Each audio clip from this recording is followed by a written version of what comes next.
वैसे तो आज भट्टी है आप लोगों की, और खास इस भट्टी में पहले तो हमें योग के बारे में जानने की जरूरत है। योग है क्या? क्योंकि जब तक योग का आपको महत्व पता नहीं होगा, मुझे लगता है कोई भी मुरली उठाओ, रोज बाबा क्या कहते हैं, बच्चे मुझे याद करो। हर मुरली में बाबा याद की तरफ अटेंशन खिंचवाता है, क्योंकि योग का सब्जेक्ट इस ज्ञान मार्ग में हमारा बहुत महत्व का सब्जेक्ट है।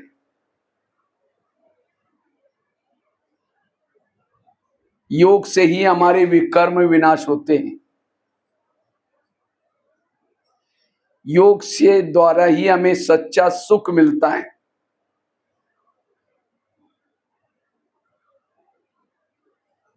जिसका योग का सब्जेक्ट अच्छा है वो बहुत अच्छा स्टूडेंट है।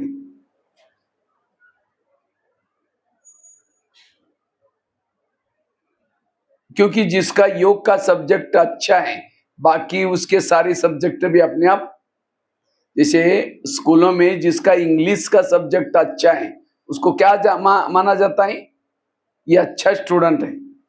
इसी तरह इस ज्ञान मार्ग में जिसका योग का सब्जेक्ट अच्छा है वो बहुत अच्छा स्टूडेंट है। जिसने योग का अनुभव किया, अभ्यास किया, उसके व्यवहार में, संस्कार में अपने आप बदलाव आता है। योग से ही हम इंद्रियोजित बन सकते हैं, माया जिद बन सकते हैं, विकारोजित बन सकते हैं। योग से वायुमंडल बनाने की सेवा कर सकेंगे। योग से ही हम आत्मानुभूति, परमात्मानुभूति कर सकते हैं। योग के द्वारा ही जन्म जन्मांतर के जो हमारे पाप कर्म है वो नष्ट हो जाते हैं। इतना ही नहीं, योग करने के बाद जैसे कोई जिलेबी खाया और उसको मुरमुरा दो, क्या कहेगा? अब नहीं चाहिए मुझे, इतनी अच्छी चीज खाए अब और कोई चीजें नहीं चाहिए। इसी तरह जिसने योग का आनंद लिया, योग से सुख लिया, उसको ये संस्कार, संसार, पुरानी दुनिया, पुरानी वस्तु, ये सारी फीकी लगेगी। योग करने वाला, योग का अनुभव करने वाला एक परमात्मा के सिवाय कहीं भी प्रभावित नहीं होगा। इसलिए हमें योग का अभ्यास के ऊपर ध्यान देना है। लेकिन हम क्या करते हैं, योग के तरफ ज्यादा ध्यान नहीं देते, सेवा करेंगे और बातों में जाएंगे। अगर योग के तरफ ध्यान नहीं देंगे तो बाकी सारे सब्जेक्ट में पास होने के बाद भी फेल कहेंगे आपको। इसलिए हमें योग लगता नहीं, इसलिए छोड़ना नहीं है, उस सब्जेक्ट को और ही ध्यान देना है।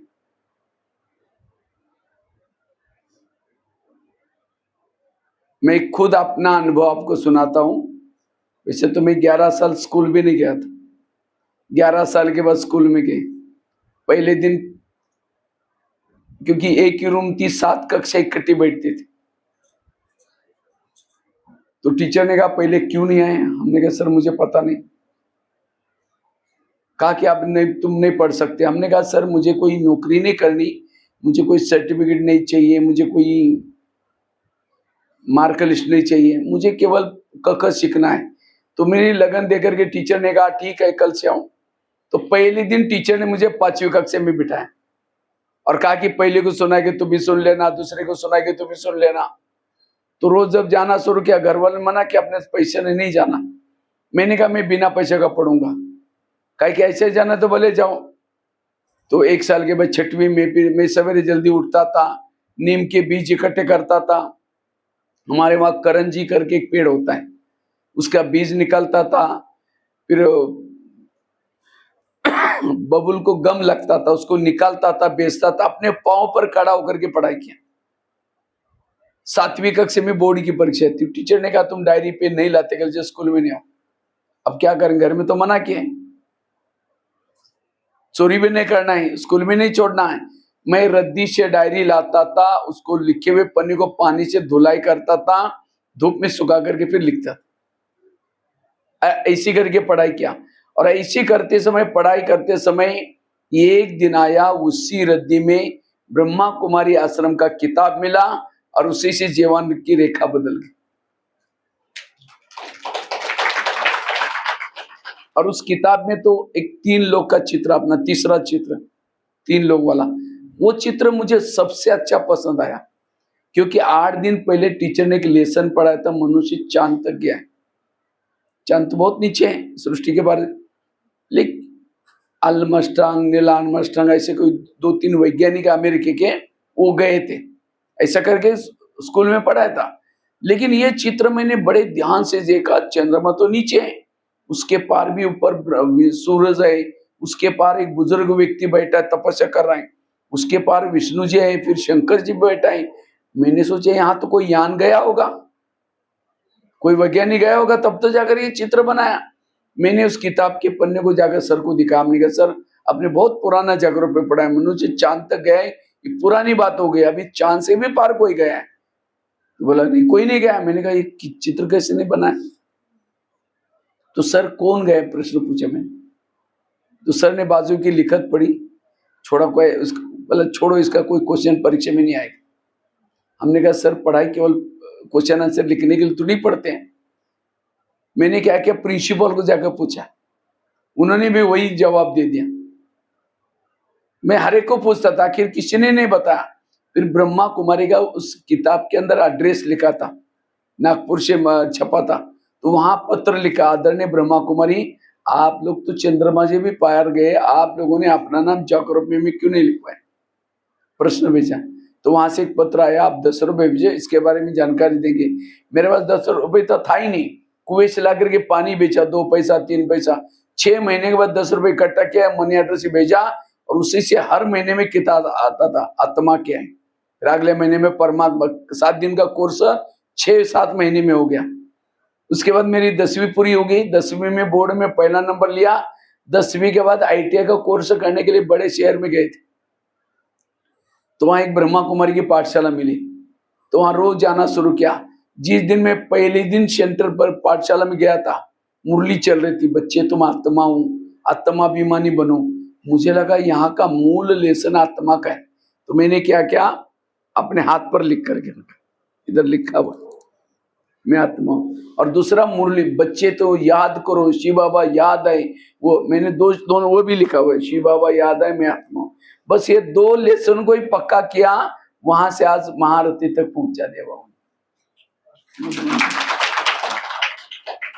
जब मैं आता था गीता पाठशाला में, महाराष्ट्र वाली मराठी टोपी, खाकी चड्डी हाफ पहन के, हमारा स्कूल का ड्रेस ही था, और हाफ कुर्ता था, इन करके आकर के बैठते थे।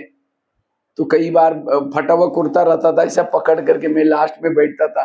कई बार हमारे वहाँ से बहनें आती थी का पाठशाला में क्लास करने के लिए, कहते थे बेचारा गरीब बच्चा भी रोज आता है, पता नहीं सत्युग में आएंगे नहीं। मैं किसी से बात नहीं करता था, कोई सेवा नहीं, और सबसे डरता था क्योंकि गांव से आया था। लेकिन मैंने योग के ऊपर इतना, योग और आत्मिक स्थिति, इसके ऊपर इतना मेहनत की, और उसी मेहनत से आज बाकी तीनों सब्जेक्ट भी अच्छा हो। मैं कभी सेवा नहीं करता था, मेरे को कुछ किसी को सुनाने भी नहीं आता था, कुछ भी नहीं आता था, लेकिन योग के ऊपर बहुत मेहनत की, और योग करते करते ज्ञान का सब्जेक्ट भी अच्छा हुआ। 2 शब्द नहीं सुना सकता था, बोल भी नहीं सकता था। मेरे को कई बार एक बार वहां मेला था हमारे सेंटर में, तो कुमारों की सबकी मीटिंग थी, कुमार और भी भाई लोगों की सबकी मीटिंग, किसको क्या ड्यूटी देनी है। तो लास्ट में मैं कोने में बैठा था, सबको ड्यूटी दे दी। तो मेरी बारी आई, तो बहन जी बोलते हैं इसको तो बाबा कमरे में बिठाओ, ये योग करता रहेगा, इसको कुछ सुनाने आता है नहीं, छोड़ दो इसको। बस मेरे बाबा कमरे में बैठ गया, मैं सुना ही नहीं सकता था, मैं कुछ आता ही नहीं था। लेकिन आज 12,000 कॉलेज में जाकर सुना है, 1100-1200 जेलों में जाकर सुना है, भारत का कोना कोना नहीं छोड़ा। तो ये कैसे अंदर से ऊर्जा आई। ज्ञान सुनाने का 2 तरीका होता है, एक सुनी हुई बातों को आप सोचना और बाद में सुनाना, दूसरा है अंदर जो खुद करते हैं उसका चिंतन औरों को सुनाना, वो है असली नॉलेज। वो दिल तक पहुंचता है, धारणा वाला है। और मेरे पास जो खजाना है वो अनुभव वाला खजाना है, क्योंकि हमने खुद इसके ऊपर शुरू शुरू में तो ITI पूरा हुआ, मैंने 7-8 महीना तक रात को 10 बजे से सवेरे 5 बजे तक 8-9 महीना तक योग तपस्या किया। क्योंकि जब मैं बहनों को कहा कि बहन जी मुझे मधुबन में जाना है, कहते तुम जाकर के बुद्धू कहाँ करोगे क्या, तुम्हारे पास कुछ आता ही नहीं, तुमको कुछ आता ही नहीं, ना तुम बोल सकते हो ना कुछ सेवा कर सकते हो। लेकिन मेरे को तो दिल था कि मैं मधुबन निवासी बनूंगा। तो ITI पूरा हुआ था, हमने कहा जब तक कॉल आएगा तब अपने योग तपस्या करते रहेंगे। और तपस्या करता 8-9 महीना तक रात को तपस्या करते थे, दिन में सो जाते थे। एक दिन बाबा आकर के कहता है बच्चे तुमको मधुबन निवासी जरूर बनाऊंगा। आज बाबा ने पहुंचा दी। ये है, इसलिए योग से आज मेरा 2-2, 3-3 साल के लिए मेरे पास प्रोग्राम बुकिंग इतनी सारी चिटकी बहनों की पड़ी है, भाई जी आप हमारे पास आओ करके बहुत बहनों ने चिट्ठियां दी है। जिसकी योग की अवस्था अच्छी है उसके पीछे सेवा है। वो खड़ा है तो भी सोया है, रात को योगी सोया है तो भी उसकी सेवा चल रही है, शुद्ध वाइब्रेशन जा रहे हैं, उसके वाणी में बल है, दृष्टि में बल है। इसलिए योग के सब्जेक्टों में, इसलिए मैंने कहा मैं क्लास नहीं करा रहा हूं, लेकिन आपको ये अनुभव वाली बातें सुनाता हूं। आप योग के सब्जेक्ट अच्छा करो, सारा सब कुछ ठीक हो जाएगा। धारणाएं ठीक हो जाएगी, सेवाएं ठीक हो जाएगी, ज्ञान भी आपका अच्छा अपने आप चिंतन मंथन चलेगा। इसलिए योग बड़ा महत्व का सब्जेक्ट है। लेकिन हम इस योग को कैसे बढ़ाएं, योग कैसे करें, उसके डिटेल में हम जाएंगे। क्योंकि केवल हमें योग मतलब ऐसे नहीं कि आकर के घंटों तक बैठे रहे, 2 बजे से 6 बजे तक योग बट्टी है तो बस बीच बीच में देखते रहेंगे, अब कब पूरा हो जाएगा।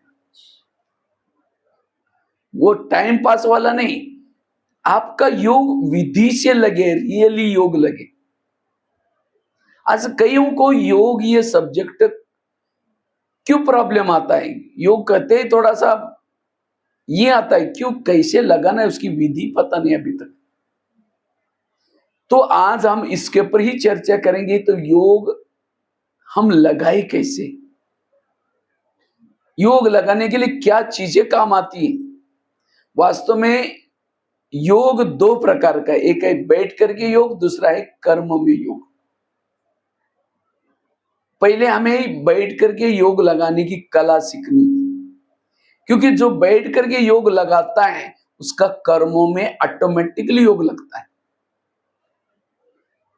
और कर्मों में भी योग लगाना है, क्योंकि बैठ करके योग लगाने से विकर्म विनाश होते हैं। विकर्म विनाश किसे होते हैं, बैठ करके। और कर्म में फिर क्यों करना है, क्योंकि कर्म में योग करने से हम सारा दिन जो देखते हैं, जो सुनते हैं, वो बातें योग के समय याद नहीं आएगी। क्योंकि कर्मों में योग लगाने से बुद्धि कर्मों में नहीं फंसेगी। ये घाटा हो रहा है, क्या हो रहा है, उसके अंदर बुद्धि नहीं फंसेगी, क्योंकि हम योग लगा रहे हैं।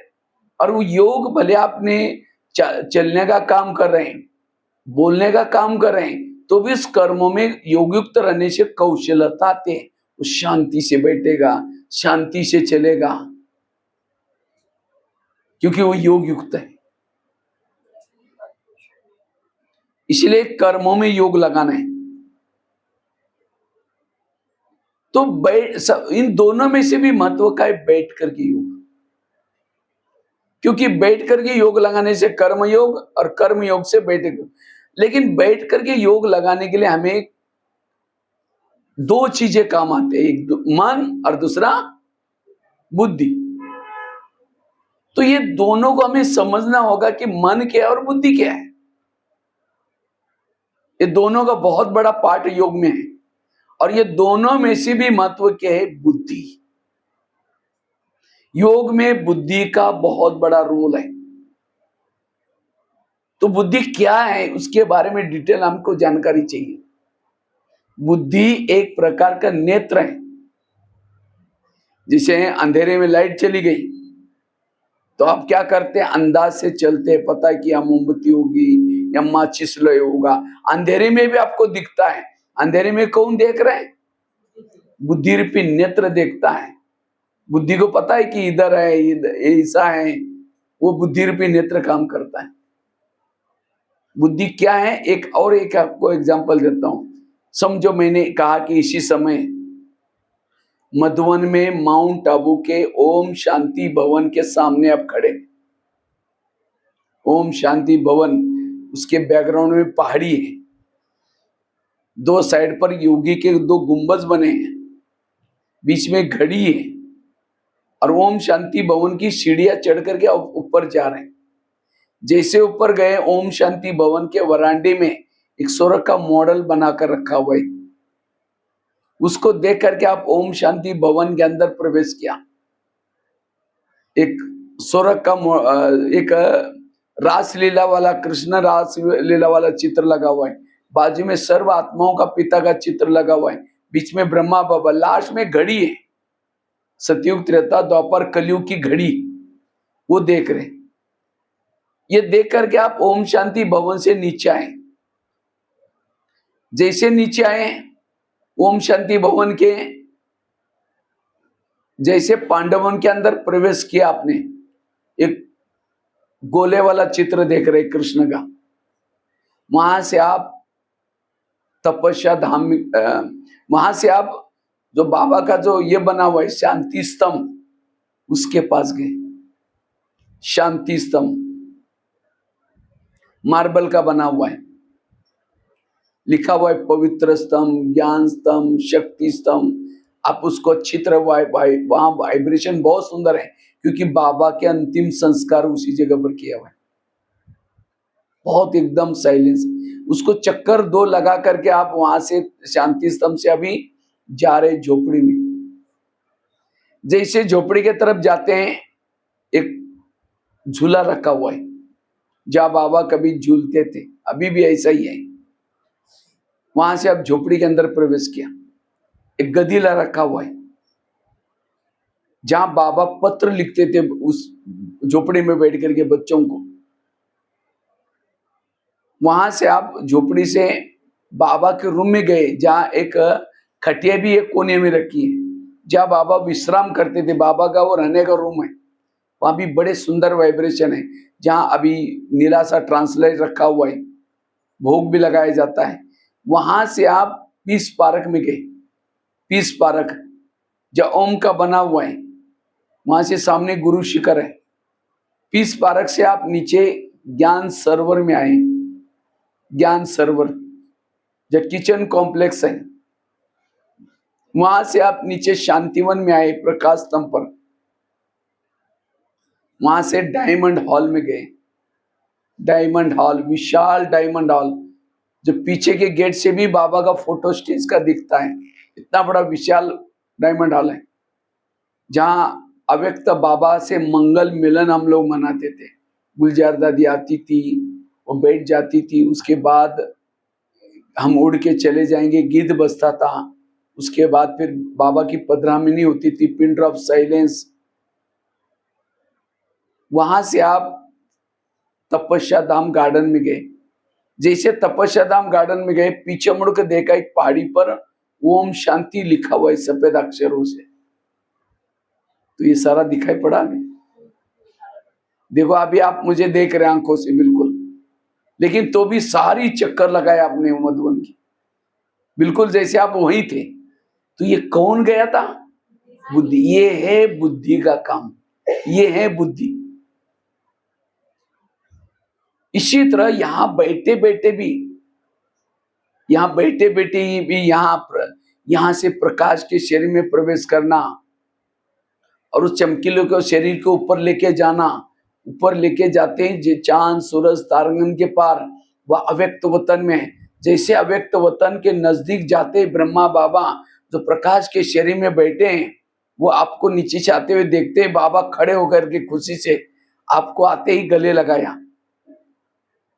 गले लगाते ही जैसे आपकी जन्म जन्मांतर की सारी थकान मिट गई। फिर बाबा आपको पावरफुल प्यार से दृष्टि दे रहे हैं। दृष्टि देते देते देते बाबा ने आपके मस्तक के ऊपर हाथ रखा। हाथ रखते आपका प्रकाश का शरीर भी धीरे धीरे लुप्त होते गया और एक ज्योति बिंदु आप आत्मा हो गए। उस आत्मा को बाबा ने अपने हथेली पर रखा है। फिर पावरफुल दृष्टि दे रहे हैं। दृष्टि देते बाबा ने आपको ऊपर उछाल दिया। मैं आत्मा सीधा सुनहरी लाल प्रकाश में बिल्कुल ऊपर की तरफ, बिल्कुल ऊपर की तरफ, जहां अनेक आत्माएं उसमें से भी निकल करके सीधा परम धाम में शिव बाबा के नजदीक जाकर के बाबा को देख रहे, बाबा से गुणगान। यही योग। ये सामने चित्र, हमारा सामने चित्र आना चाहिए। हमारा बुद्धि के सामने कोई चित्र नहीं होता और इसीलिए योग में ज्यादा समय हम बैठ नहीं सकते। बुद्धि विजन की भाषा जानती है, दृश्य की भाषा जानती है। अगर आपके बुद्धि के सामने दृश्य नहीं आते हैं, आपको योग लगाना मुश्किल होता है। जैसे अभी मधुवन का में बोलते हैं, आपको सारा क्या हो गया, वो सब दृश्य दिखाई पड़ रहे थे। इसी तरह हमारा भी अव्यक्त वतन का वो दृश्य, ब्रह्मा बाबा उठ करके खड़े हो गए, बाबा ने पूरे मुझे गले लगाया, ये दृश्य बनाना जरूरी है, विजन बनाना जरूरी है। हम क्या करते हैं, विजन नहीं हम बुद्धि को कम यूज करते हैं योग में। क्या करते हैं, समझो कोई माता योग लगाने के लिए आ रहे हैं, आते आते रास्ते में देखा कि बहुत अच्छा सब्जी वाला सब्जी बेच रहा है। ध्यान जाता है, अच्छा कितनी अच्छी सब्जी है, चलो आज शाम को इसकी सब्जी बना लेते, ले लेते। फिर सोचे कि चलो कोई बात नहीं, ये तो यहीं बैठा है, थोड़ा जा करके क्या करते हैं, मुरली सुन करके भट्टी करके जाते समय लेके जाएंगे। फिर यहाँ करके बैठे, लाल लाइट चल रहा है, गीत बज रहा है, शुरू करके मैं आत्मा हूँ, शांत रहूं। फिर सोचा रहे वो झोला तो लाए नहीं, वो सब्जी कैसे लेके जाए।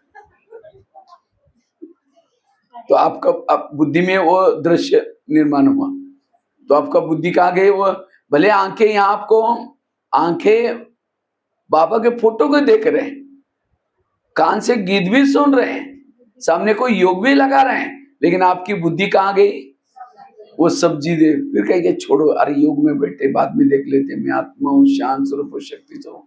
फिर सोचे कि गैस के ऊपर जो दूध रखा था गर्म करने के लिए, यहाँ आने के चक्कर में गैस को मैंने कम किया था, उसको बंद किया या नहीं किया, शायद किया होगा, शायद बंद किया होगा, ऐसे। फिर कहेगा यार छोड़ो कोई बात नहीं, बाद में देख लेते, मैं आत्मा हूँ, शांत स्वरूप शक्ति स्वरूप।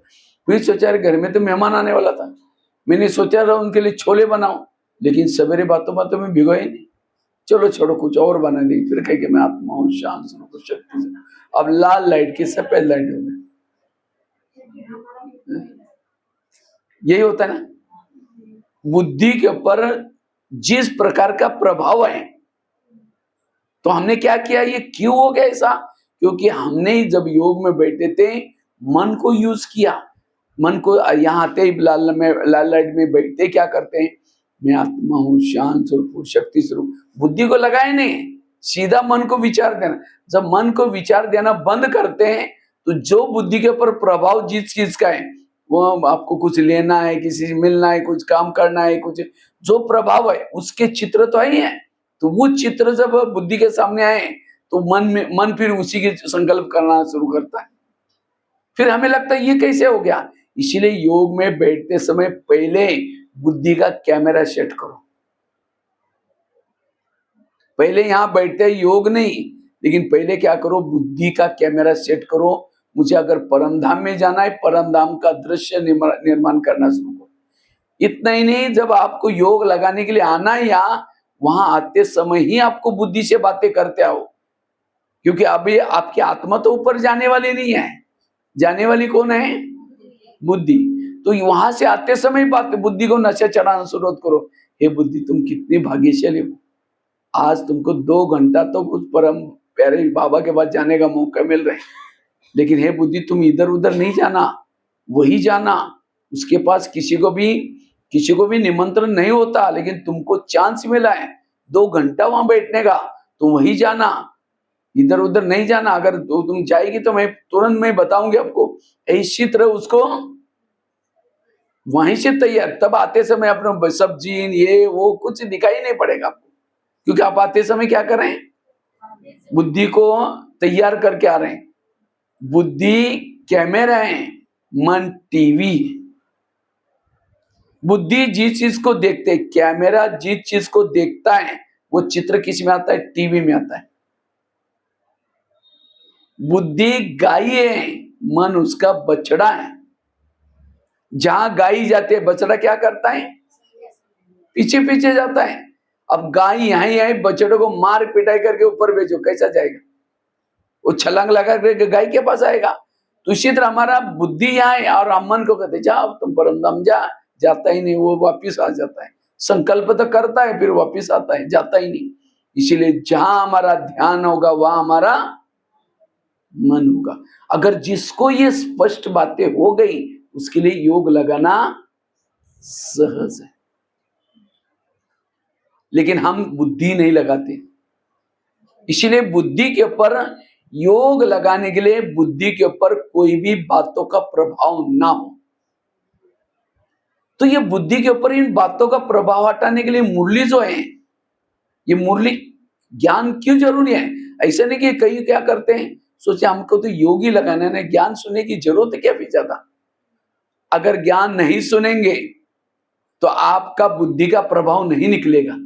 ये बाबा क्यों कहते हैं बच्चे ये विनाश होने वाला है, ये दुनिया खत्म होने वाली है, ये सारी बातें, इसे क्या हो जाता है, हमारा बुद्धि का पर्व का प्रभाव खत्म हो जाता है। अब ये बच्चे तुम्हारे समझो किसी ने अपमान किया, निंदा किया, तो बुद्धि जाएगी, अरे इसने क्यों बोला मेरे को। लेकिन बाबा क्यों कहते हैं बच्चे ये तुम्हारे कर्मों का हिसाब है, वो तुमने भी कभी उसको बोला था, उसने बोल करके तुम्हारा हिसाब क्या किया। अब ये ज्ञान हो गया, तो किसी ने बोला तो वो बातें फिर आपको, कभी कभी बाबा कहते हैं निगेटिव को क्या बना दो। अब समझे नहीं, किसी ने गाली दी, योग में बैठते आप कहेंगे वाह इन्होंने कितना अच्छा फूल डाल के गया, बाबा धन्यवाद। तो वो बातें फिर अगर ये पॉइंट नहीं आपके बुद्धि में, तो योग में बैठेंगे, शुरू तो करेंगे मैं आत्मा हूं शांत, फिर कहेंगे क्यों बोला, फिर कहेंगे छोड़ो कोई बात नहीं, फिर कहेंगे 15 दिन पहले भी तो बोला था, फिर कहेंगे ठीक है मैं आत्मा, फिर कहेंगे सबके बीच में क्यों बोला। कहाँ योग लगेगा? इसलिए योग लगाने के लिए ज्ञान भी जरूरी है। कईयों को जब हम लोग बाहर जाते ना, जब सुनाते हम मेडिटेशन, हाँ हम भी मेडिटेशन करते हैं। अरे तुमको मेडिटेशन का क भी पता नहीं। हाँ? हम मेडिटेशन बिल्कुल हम घंटों तक बैठते हैं। काहे का बैठते हैं? अब जिसके पास जाना है वो परमात्मा कहाँ है, आप कौन है, वो मेरे दिल में बैठा है, काहे का मेडिटेशन करते हैं? इसलिए मेडिटेशन के लिए नॉलेज जरूरी है, और जितना नॉलेज उतना मेडिटेशन और अच्छा। क्योंकि ज्ञान क्या करता है, बुद्धि को हल्का करता है, क्लीन करता है। और जितनी बुद्धि स्वच्छ है, जैसे आकाश के चंद्रमा को पानी में देखना है, तो पानी कैसा चाहिए? स्थिर चाहिए और स्वच्छ चाहिए। इसी तरह परम धाम के परमात्मा को बुद्धि में देखना है, तो बुद्धि हमारी कैसी चाहिए? स्थिर चाहिए, स्वच्छ चाहिए। आईने के ऊपर धूल है, और धूल वाले आने में चेहरा देखो, दिखाई पड़ेगा। इसी तरह सारा दिन आपके निगेटिव विचार चलते हैं, ये क्यों करता है, ये मेरे साथ क्यों करता है, ऐसा कैसा। और निगेटिव विचार बुद्धि के ऊपर मन में चलने से बुद्धि के ऊपर क्या होता है, उसकी धूल आती है। और धूल वाले बुद्धि में ना परम धाम दिखता है ना परमात्मा दिखता है। इसीलिए बुद्धि स्वच्छ चाहिए, क्लीन चाहिए, क्लियर चाहिए। इसीलिए बीच बीच में जैसे बरसात में गाड़ी चलती है तो वाइपर क्या करता है, चलता रहता है। इसी तरह हमारा भी ये मुरली रूपी वाइपर, आज बाबा ने ऐसा बोला ऐसा बोला, ताकि बुद्धि क्लीन रहेगी, स्वच्छ रहेगी। और आंखें नहीं देखती, कई क्या कहते हैं, जब हम योग में बैठते ना, आंखें बंद करते तो हमारा योग अच्छा लगता है, क्योंकि खुला होने से कौन आता है कौन जाता है वही दिखता है। बुद्धि वास्तव में देखती आंखें नहीं, देखती कौन है? बुद्धि।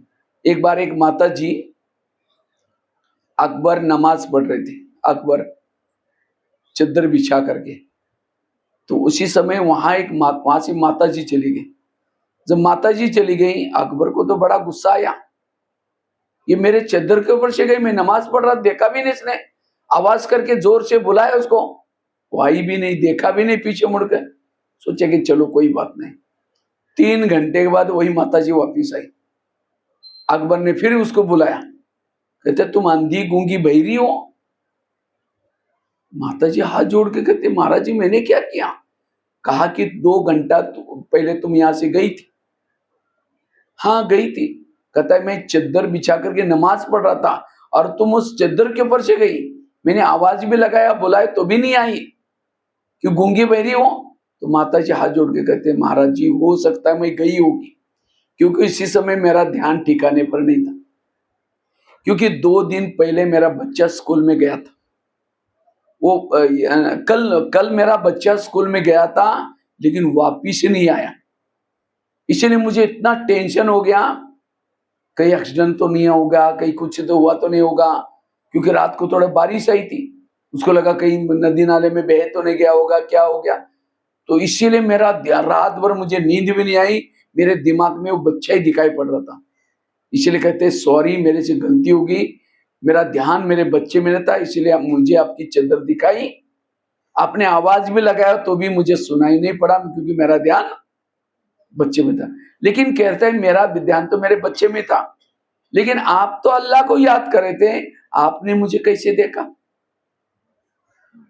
इसका मतलब आप अल्लाह को याद नहीं कर रहे थे, मेरे तरफ ध्यान था। कितनी बड़ी बात की। अगर हम योग में बैठे हैं, सामने से आ रहा है जा रहा है दिखाई पड़ रहा है, इसका मतलब मेरा योग नहीं था। भक्ति मार्ग में यही क्या, माला जप रहे राम राम राम राम राम, देखना भाई बिल्लू दूध न फिर राम राम राम राम। योग में बैठे, थाली का आवाज आया जोर से, बेटा तुमने क्या गिरा है, थोड़ा ध्यान से लेना। मैं आत्मा हूं, शांत स्वरूप। अब बच्चे ने थाली गिराई, आवाज आया, आवाज किसने सुना? बुद्धि ने सुना। इसका मतलब बुद्धि कहाँ थी? यही थी। और जब बुद्धि आए तो मन भी कहा है, वो भी आए। मन यहाँ आए, बुद्धि आए तो ऊपर कौन गए? कोई नहीं। वो आपका योग। और जब योग ही नहीं तो आत्मिक स्थिति कैसी बनेगी? इसलिए इस योग के बातें बड़ी छोटी छोटी सूक्ष्म है, उसको समझ करके। और योग हमें छोड़ना नहीं है, ऐसे नहीं कि लगता नहीं छोड़ दो, बस जो होता है वो करते रहो। नहीं, योग सच्चा सुख योग में है। योग से ही हमारी आत्मा की प्यास बुझने वाली है, ज्ञान से नहीं बुझेगी। इसलिए नहीं तो योग न लगने के कारण फिर कई क्या करते हैं, अभी तक संस्कार नहीं बदलते, अभी तक व्यवहार नहीं बदलता। क्यों? योग ठीक नहीं। इसलिए हमें योग को छोड़ना नहीं, लेकिन योग का अभ्यास जरूर करना है। और उसके लिए छोटी छोटी बातें, सूक्ष्म बातें, इसके गहराई में जाने की जरूरत है। तो योग की विधि क्या है? मन को, बुद्धि को तो समझ लेना, मन का क्या पार्ट है, बुद्धि का क्या पार्ट। लेकिन योग की विधि क्या है? जैसे आजकल मोबाइल का जमाना है, मोबाइल को चार्ज कैसे करते हैं? हाँ, कैसे करते हैं? उसको प्लग के पास लाकर रखते हैं। कहीं रोड पर डालेंगे इधर उधर, चार्ज नहीं होगा। उसको क्या किया जाता है? प्लग के पास ला करके रखते हैं। और रखेंगे नहीं, उसकी तारे प्लग में डालेंगे। इसी तरह शरीर हमारा क्या है? मोबाइल है। और मोबाइल चार्जिंग नहीं होता, चार्ज क्या होता है? बैटरी। ऐसे नहीं कि वहां रखने के मोबाइल तगड़ा सा हो जाता है, फूल जाता है। बैटरी के अंदर पावर आती है। इसी तरह यहां हम आकर के जब योग लगाते हैं, हमारे योग लगाने से हमारे शरीर में ताकत नहीं आती, मन में ताकत आती है, बुद्धि में ताकत आती है, वो पॉजिटिव बन जाते हैं। हमने भी मोबाइल को ला करके ये सेंटर्स क्या है? ये प्लग बनाए जमशेदपुर में 5-6 प्लग बनाए शायद, अलग अलग जगह पर। मरीन ड्राइव में एक बड़ा सा प्लग बनाया, फिर वहां उस एरिया में जो भी बैटरी है वहां चार्ज करने के लिए, तो आपका प्लग ये है। तो दिन में एक बार आपने मोबाइल को कहाँ लाना है? कई कहते हैं क्या सेंटर में जाने की जरूरत क्या है, घर में बैठ के करो। मोबाइल को प्लग के पास जाने की जरूरत क्या है? पैसा डाला है, सब कुछ है, लेकिन चार्जिंग नहीं, बात नहीं कर सकेंगे अगर यहां नहीं आएंगे आपकी बैटरी चार्ज, क्योंकि यहाँ एक्स्ट्रा पावर है बाबा की। अच्छा प्लग मोबाइल को ला करके पटका दिया, लेकिन तारे नहीं डाली तो भी चार्ज है। तो इसी तरह हमने भी यहाँ शरीर को ला करके क्लास में पटकाया, लेकिन मन बुद्धि की तार डाली नहीं ऊपर बाबा में। मन बुद्धि यहीं है, बैठे यहाँ, चार्ज होंगे नहीं होंगे। यहाँ आना पर्याप्त नहीं, यहाँ आने के बाद भी मन, अच्छा एक तार डाली दूसरी बार है, एक तार प्लग में डाली है, दो होते हैं ना उसके, और दूसरी बार है, रात भर रखो कुछ भी चार्ज नहीं होगा। इसी तरह हमने मन लगाया बुद्धि ने लगाई तो भी कोई फर्क नहीं होगा, दोनों भी तार। अच्छा दोनों तारे डाली लेकिन बाजू का बटन रात भर बंद था। हाँ, एक बार मैंने ऐसे कहीं से सेवा में गया था और थोड़ा देरी से आया, नींद आ रही थी, सो गया, तो अचानक याद आ रही मोबाइल तो 0 पर गया है, चलो चार्ज करता हूं करके नींद में से उठा, लगाया, फिर सो गया। सवेरे उठा तो देखा 0 को 0 ऑफ हो गया। मैंने सोचा रात भर चार्ज गया, ऑफ कैसा हुआ भाई? तो देखा तो उसका प्लग ऑन किया ही। इसी तरह हम यहां आकर के बैठेंगे, बाबा के फोटो के अंदर देखते रहेंगे, लेकिन अगर स्मृति का स्विच आ पाए तो कुछ भी फायदा नहीं है। इसलिए बाबा यहाँ कभी मुरली सुनते समय भी बोलता ना, बच्चे तुम किसके सम्मुख बैठे हो, कहां बैठे हो, तुम किसको याद कर रहे हो? हम क्या करते हैं, बैठे यहाँ और याद किसी और को कर रहे हैं, तो कैसे चार्ज होंगे? इसलिए स्मृति का स्विच ऑन करो, बाबा के उपकारों को याद करो, प्राप्तियों को याद करो, बाबा हमें क्या से क्या बना उसको याद करो। ये घंटा तो क्या 5 घंटा भी बैठे रहेंगे, आपको योग बोर नहीं होगा, लेकिन हम स्विच नहीं चालू करते, ऐसे बैठे हुए। कुछ उपकार है बाबा के आपके ऊपर? अगर एक उपकार को भी याद, समझो कोई व्यक्ति गटर में गिरा हुआ है, लोग थूक के जा रहे हैं, नाक पकड़ करके जा रहे हैं, वो सड़ रहा है, गल रहा है, लेकिन एक व्यक्ति ने देखा ये तो सड़ रहा है, गल रहा है, सीधा उसके पास जाता है, गटर में उतारता है। वो ये नहीं सोचता कि मेरे कपड़े खराब हो जाएंगे, वो सीधा नीचे उतरा, और ये भी नहीं सोचता कि उसकी बीमारी मुझे लगेगी, सीधा उतर करके सीधा उसको पकड़ करके अपने गले लगाता है, उसके हाथ से पहुंचता है, सीधा उसको उठा करके अपने एसी गाड़ी में लाकर रखता है। ये भी नहीं सोचता कि मेरी सीटी खराब हो जाएगी, गाड़ी खराब हो जाएगी। घर में लेके आता है, अपने हाथ से उसको क्या कर रहे हैं, मालिश पालिश कर रहे हैं, दवाई लगा रहे हैं, खिला पिला रहे हैं। तो क्या वो गटर में गिरा हुआ व्यक्ति कभी भूलेगा उसको? कहेगा मैं कभी नहीं भूल सकता हूं, इसने मेरे ऊपर कितना उपकार किया, मुझे जान नहीं है, मेरी जान खत्म हुई तो नया जन्म हुआ। इसी तरह आज हम भी कितना जन्मों से गटर में गिरे थे, विकारों के 63 जन्मों से गिरे थे, किसने उठाया?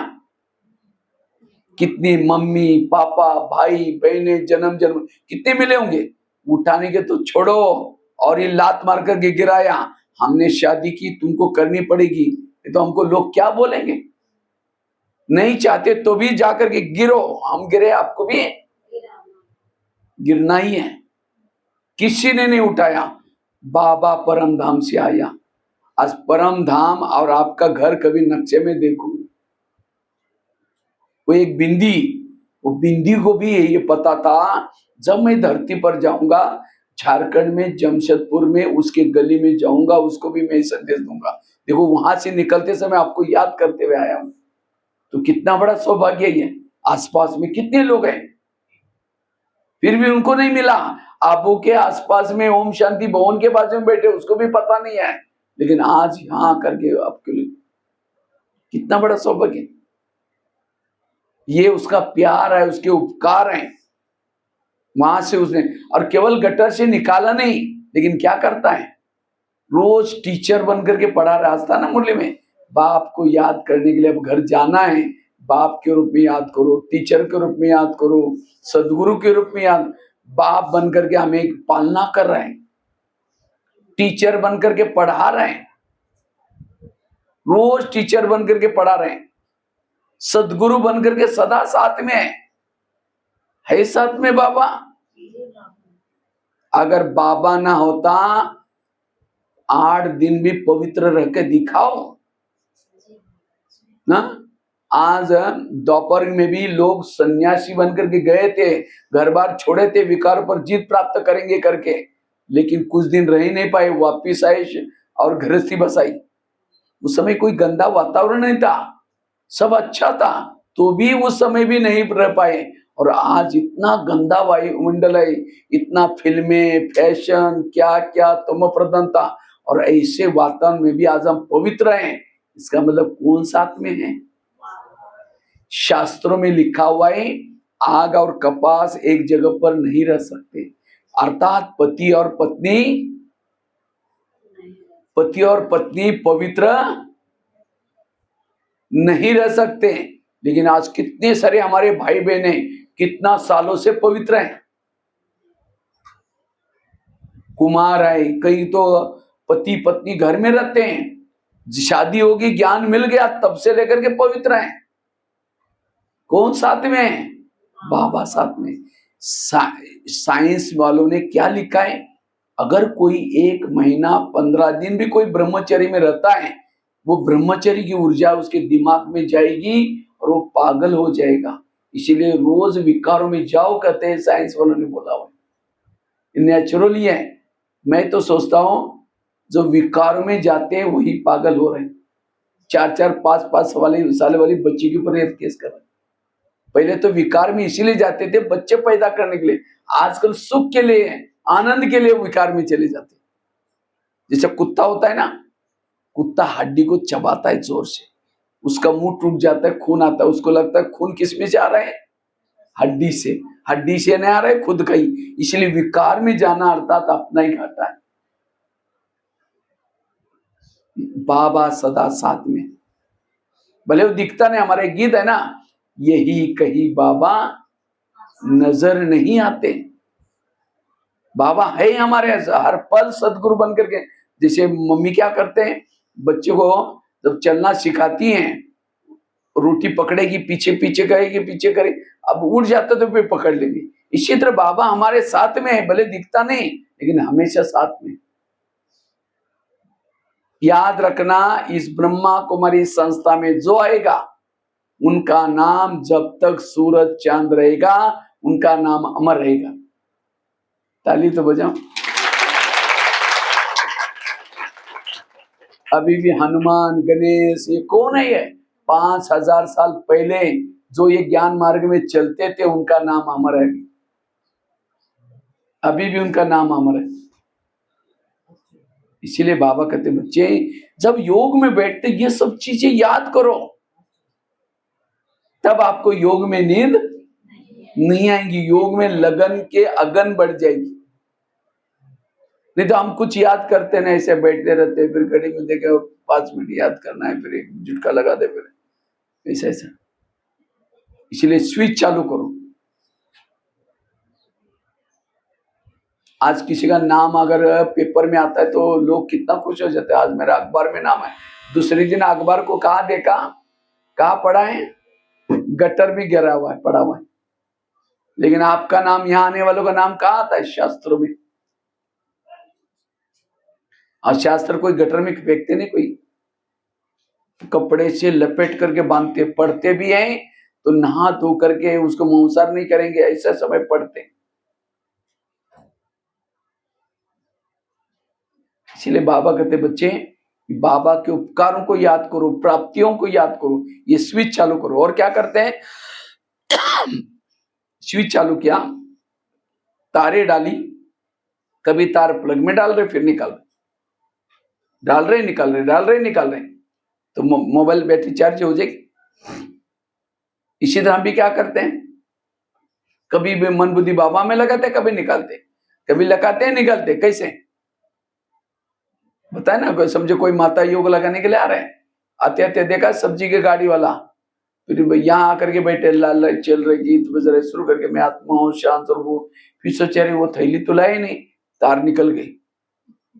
फिर कह के ठीक है मैं आत्मा हूँ शांत हूँ, उसके पास तो प्लास्टिक का झोला तो होगा, उसमें लेके जाएंगे, फिर दोबारा लगा दी, डाल रहे निकाल रहे, तो बैटरी कैसी चार्ज होगी। इसलिए एक बार मंद बुद्धि, जैसे कोई माँ मेहमान के साथ बात करे, मेहमान बहुत बड़ा व्यक्ति, बहुत गहरी बातें कर रहे हैं, और मेहमान से बातें करते करते बीच में बच्चा आया, मम्मी मेरी टाई कहाँ है, मम्मी मेरा किताब कहाँ है, क्या कहेगी, ठहर जाओ बाद में दूंगी, मैं बात कर रही हूं। क्यों?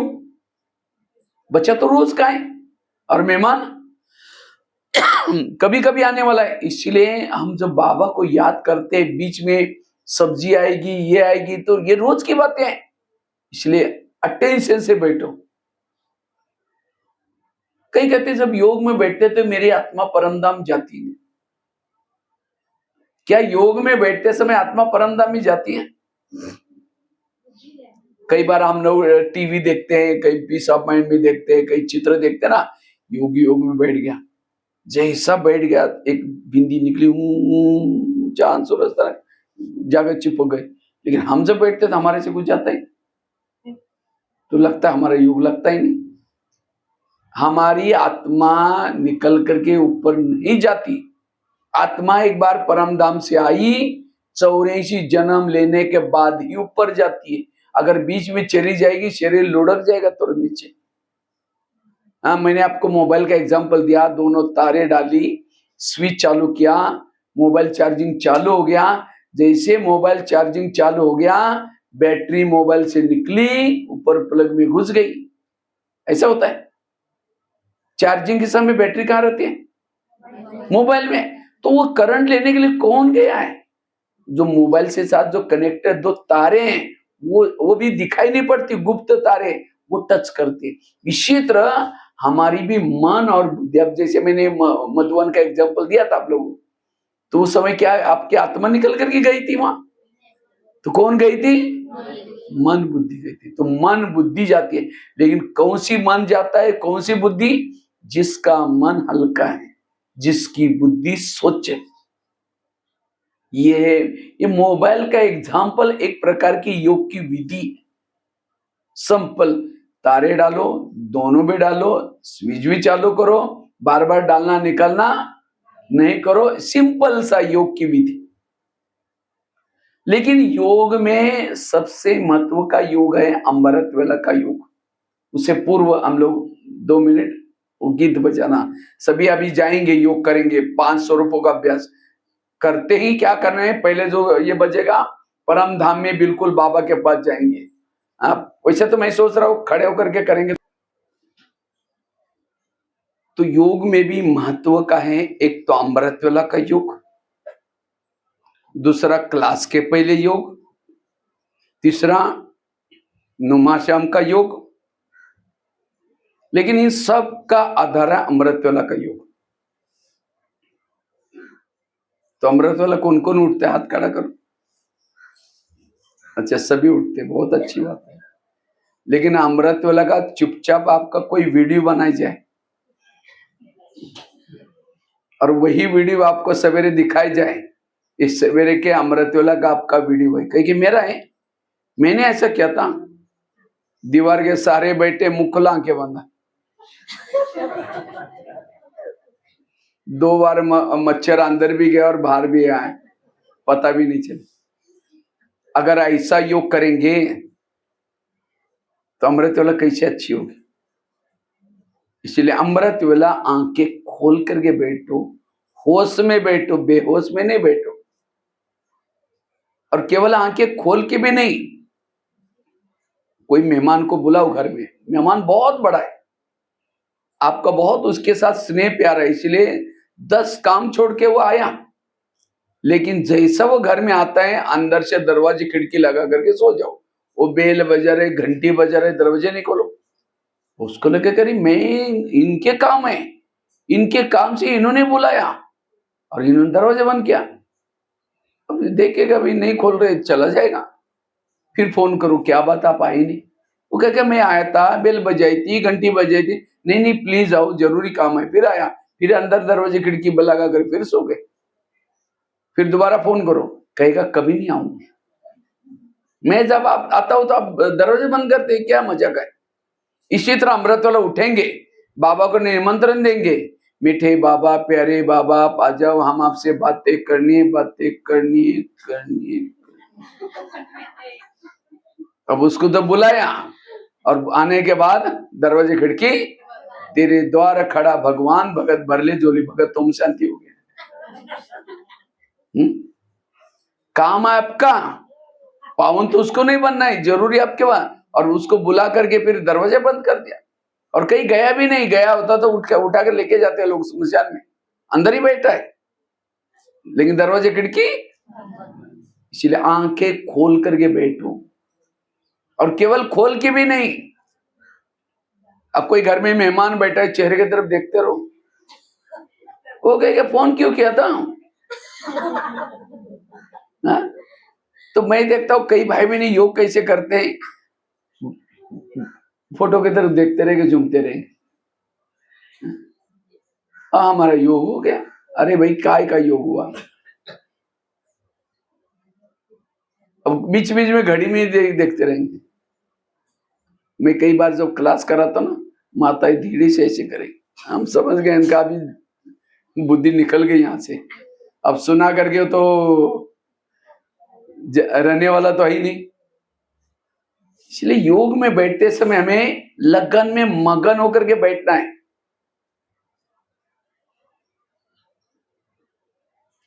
तब उस, इसलिए अमृत वाला अच्छी करो। एक कुमारी ने मुझे क्वेश्चन पूछा, कहते भाई साहब मैं अमृत वाला उठती हूँ लेकिन परम धाम में नहीं जाती हूँ। मैंने कहा क्यों? कहते उसी समय हमारे घर के ऊपर बहुत अंधेरा रहता है। हाँ देखो कैसे कैसे क्वेश्चन पूछते हैं। मैंने कहा अंधेरा रहता है तो आपका घर का गेट तो बंद है, बाहर से रूम भी बंद है। अच्छा आप तो आत्मा थोड़ी ऊपर गए, आत्मा भी इधर बैठी है, मन बुद्धि को थोड़ी कोई पकड़ेगा। एक कुमार ने क्वेश्चन पूछा, कहते भाई साहब मैं अमृतला उठता ही नहीं, मेरे को नींद ही नहीं खुलती। हमने कहा अलार्म लगाए करो। कहता अलार्म तो लगाता हूं लेकिन सुना ही नहीं पड़ता। हमने कहा क्यों? कहता मैं सोने के लिए परमधाम में जाता हूँ और मेरा तो घड़ी तो अलार्म तो नीचे होता है।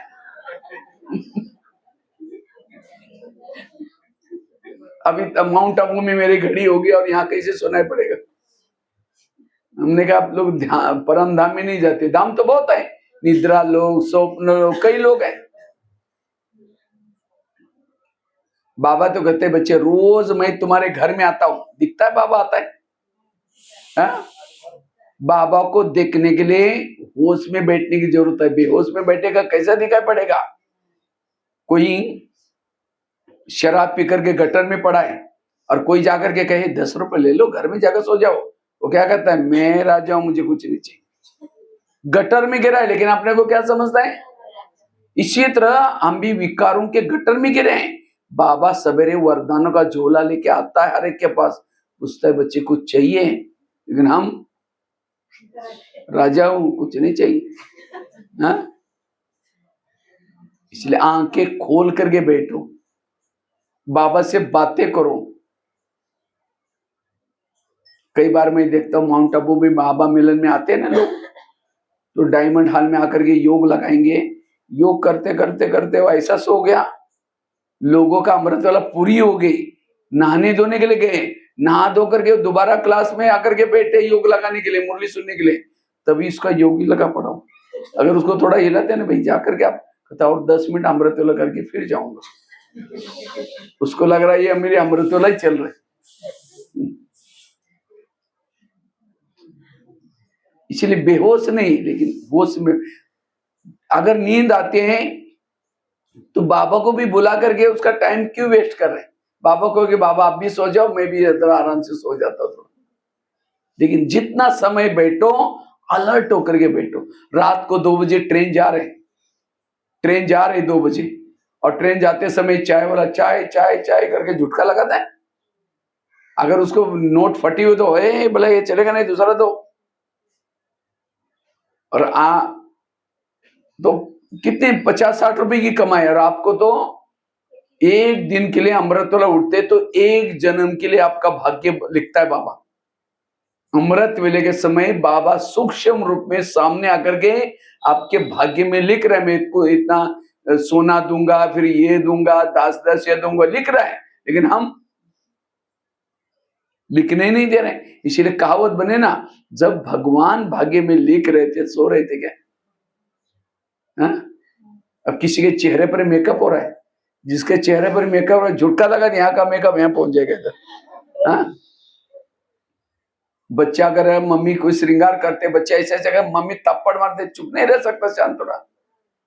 इसलिए अमृत वेला अटेंशन से बैठना, क्योंकि अमृत वेला जिसकी अलर्ट होकर के होती है वो कर्म योगी बन सकता है। जैसे ट्रेन का इंजन जब स्टार्ट होता है, स्टार्ट होते समय थोड़ी मेहनत लगती है, एक बार स्टार्ट हो गया फिर स्पीड पकड़ता है, केवल उसको ड्राइवर क्या ध्यान रखता है? पटरी पर रखने का। इसी तरह जिसने अमृत वेला थोड़ी मेहनत की, सारा दिन उसकी ट्रेन फास्ट दौड़ेगी। इसलिए अमृत वेला अलर्ट करना। लेकिन अमृत वेला का आधार भी क्लास के रात को सोने की पहली की बेला है। अमृत वेला का आधार क्लास में रात को सोने से पहले की बेला। जिस अमृत वेला रात को सोने के पहले जितना वैरागी बन करके पावरफुल स्थिति में सोएंगे, उतनी अमृत वेला और अच्छी। लेकिन हम सोते समय कैसे सोते हैं? बाबा कहेंगे, बाबा गुड नाइट, आज तो बहुत थक गए, घर में मेहमान आए थे, दिन में रेस्ट ही नहीं किया था, इसलिए जरूर जगा देना। तो बाबा तो ओबीडिएंट सर्वेंट है, आपने कहा वो नहीं करेंगे, वो जगाता है। जगाने के बाद घड़ी में देखेंगे, कहेंगे और तो 4 को 5 मिनट कम है, थोड़ा 5 मिनट बाद उठ जाएंगे, क्योंकि कल रात दिन में सोए नहीं थे, घर में वही लास्ट की वो सोची हुई बात याद आएगी और आप सो जाएंगे। 5 मिनट के लिए गए, 5 बजे का पता भी नहीं चला। ये क्यों हो गया? क्योंकि रात को सोते समय, इसलिए रात को सोते समय अलर्ट होकर के सो जाओ, एक्टिव होकर के सो जाओ। मुझे कल अमृत वेला करना है, मैं तो लास्ट में आया हूं, मेरे कितने सारे संस्कार अभी भी रिपीट होते हैं, अभी भी मैं संस्कार के वश होता हूं। अगर विनाश जल्दी होगा तो मेरा क्या होगा, मुझे क्या पद मिलेगा? तो ऐसे ऐसी वैराग वाली बातें सोच करके सो जाओ। हो सकता है तो रात को सोने से पहले कोई एक अव्यक्त वाणी पढ़ करके फिर सो जाओ। मधुवन में अव्यक्त वाणियों की किताबें मिलती, 1969 से लेकर के 2017 तक अव्यक्त वाणियां चली। अगर मुझे लगता है तो आप सब मिल करके थोड़ा थोड़ा पैसे इकट्ठा करके पूरा सेट लेके आओ, उसके जो कोई ज्यादा प्राइस नहीं, और उसको एक अलमारी में रखो और एक भाई को निमित्त बनाओ, हर संडे के दिन या हर महीने में 1 तारीख को चेंज करके लेके जाओ, ताकि सबको मिलेगी। और मुझे लगता है भगवान वाच्य वो है, ज्ञानामृत कोई किताबें भगवान वाच्य नहीं है, केवल मुरलिया भगवान वाच्य। और ये केवल कब मिलते हैं? संगम युग में ही मिलती है। और उस मुरली के अंदर आपके जो संस्कार है, क्योंकि हमें सब ज्ञान की जरूरत नहीं है। डॉक्टर के पास कोई पेशेंट जाता है या डिस्पेंसरी में कोई पेशेंट जाता है, दवाई कौन सी मांगता है? कहता है आपके पास जो भी दवाई है कि एक सैंपल, एक एक टैबलेट दो, अब खा के क्या हो जाएगा? उल्टा परिणाम हो जाएगा। इसी तरह मुरलिया भी एक प्रकार की डिस्पेंसरी है, उसके अंदर काम की, क्रोध की, लोभ की, लालच की, हर प्रकार की टैबलेट है। आपको उसमें से वही टैबलेट लेना है जो आपकी बीमारी है। ये है ज्ञान सुनने का तरीका। लेकिन हम क्या करते हैं? हर एक टैबलेट को लिख करके रख देते, और इसीलिए जो संस्कार बदलना चाहिए वो नहीं बदलते। इसीलिए मैं मुरलियों की स्टडी करनी, रात को सोते समय एक मुरली पढ़ के सो जाओ। जैसे अभिमन्यु को मारा था, कैसे मारा था? एक सैनिक आया और उसने ललकारा, हे अभिमन्यु तुम्हारे में दम आई तो मेरा पीछे कर। तो अभिमन्यु को लगता है ये साधारण मुझे ललकार रहे हैं, उसके पीछे पीछे जाता है और अर्जुन से दूर लेके गया। और उसी दिन वो लोगों ने चक्र भी बनाया था, महारथियों ने, कौरवों ने, और उस चक्र में इसको भी फंसा दिया। ऐसे बेमत मारा था अभिमन्यु को। ये संगम युग की यादगार है। मायावी रोज क्या करते हैं, अमृत वेला काम क्रोध नहीं आता, अमृत वेला एक साधारण सैनिक आता है, आलस। और याद रखना, आलस के पीछे माया की सारी सेना छिपी है। अगर आलस के वश होंगे, आलस बहुत मीठा बोल के आएगा, सो जाओ, रात को मच्छर काटे थे, ऑफिस में नींद आएगी, आपकी तबीयत भी थोड़ी ढीली डाली है, सो जाओ, बहुत मीठा बोलेगा अपना मित्र बन करके, और सुलाएगा। एक दिन, 2 दिन, 3 दिन, उसके बाद उसके जो भाई है महारथी, काम आएगा, क्रोध आएगा, आप बाबा से दूर हो गए 2-3 दिन से। बाबा फिर कहेंगे बाबा ने मदद ही नहीं किया मुझे, कैसा मदद करेगा, क्योंकि आप उस संस्कार के वश हो गए, आपको दूर लेके गए। इसलिए उठते ही किसका खून करो, आलस का। उठते ही आलस का खून करो। आलस के पीछे सारी माया की सेना छिपी है। जो सवेरे 4 बजे रजाई गदीले पर सोता है, उसको क्या मिलेगी, गधाई मिलेगी। 4 बजे गदीले पर सोने वालों को गदाई। अगर रजाई चाहिए, सवेरे 4 बजे रजाई जो उड़ते हैं उसको त्याग दो, फेंक दो वहां से। जो सवेरे रजाई का त्याग करेगा उसको क्या मिलेगी, रजाई मिलेगी। अर्थात अलर्ट होकर के 2-3 बजे के बाद अलर्ट होकर के अमृत वाला युग करना। इसलिए अमृत वाला जिसकी अच्छी है, जिसने अमृत वाला अच्छी की, उसका सारा दिन अच्छा जाएगा, फाउंडेशन है। और वो भी विधि से करना है, ऐसे नहीं कि टाइम पास वाला, झुटका लगाते रहे फिर देख रहे फिर, ऐसा वाला योग नहीं। तो अमृत वाला का योग अच्छा। उसके बाद क्लास के पहले आधा घंटे का योग। क्लास कितना बजे होते हैं यहाँ,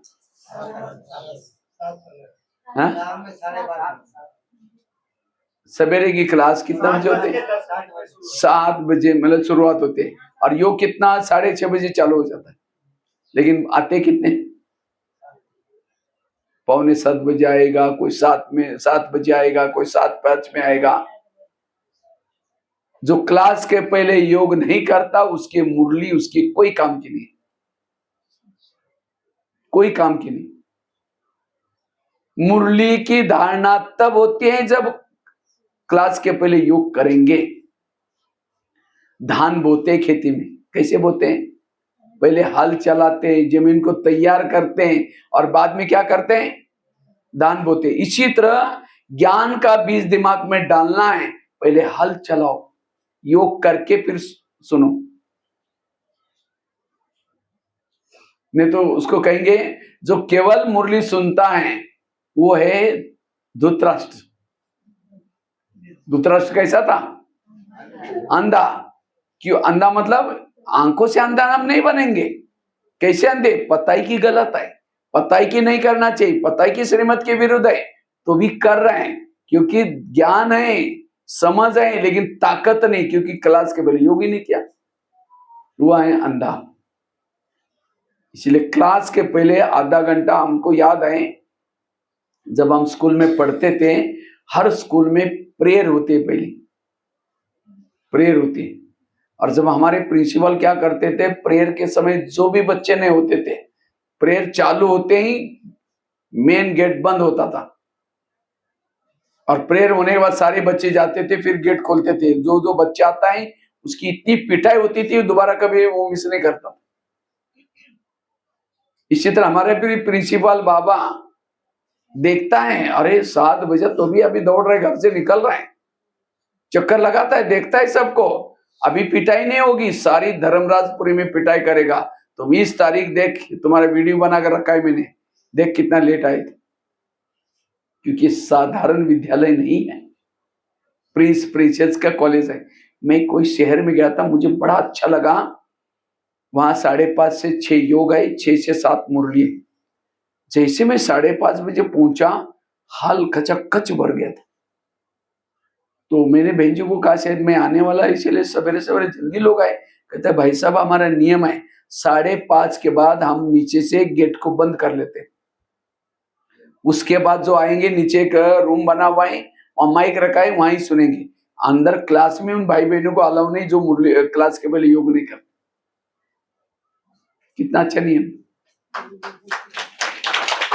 यहाँ भी कर सकते हैं आप लोग ना, तब भट्टी का यूज होगा ना कुछ। तो कल से मैं तो सब कहता हूँ, आज अब मुझे लगता है कौन सा महीना, सितंबर महीना चल रहा है, शिवरात्रि में उन भाई बहनों का सम्मान किया जाए जो आज से अभी लेकर के तब तक जो क्लास के पहले 6:30 एक वहां डायरी और रजिस्टर रखना है, घड़ी रखना है, या कोई एक बहन की ड्यूटी लगा दो। जिनको लिखने नहीं आता उनका भी लिख सकते हैं।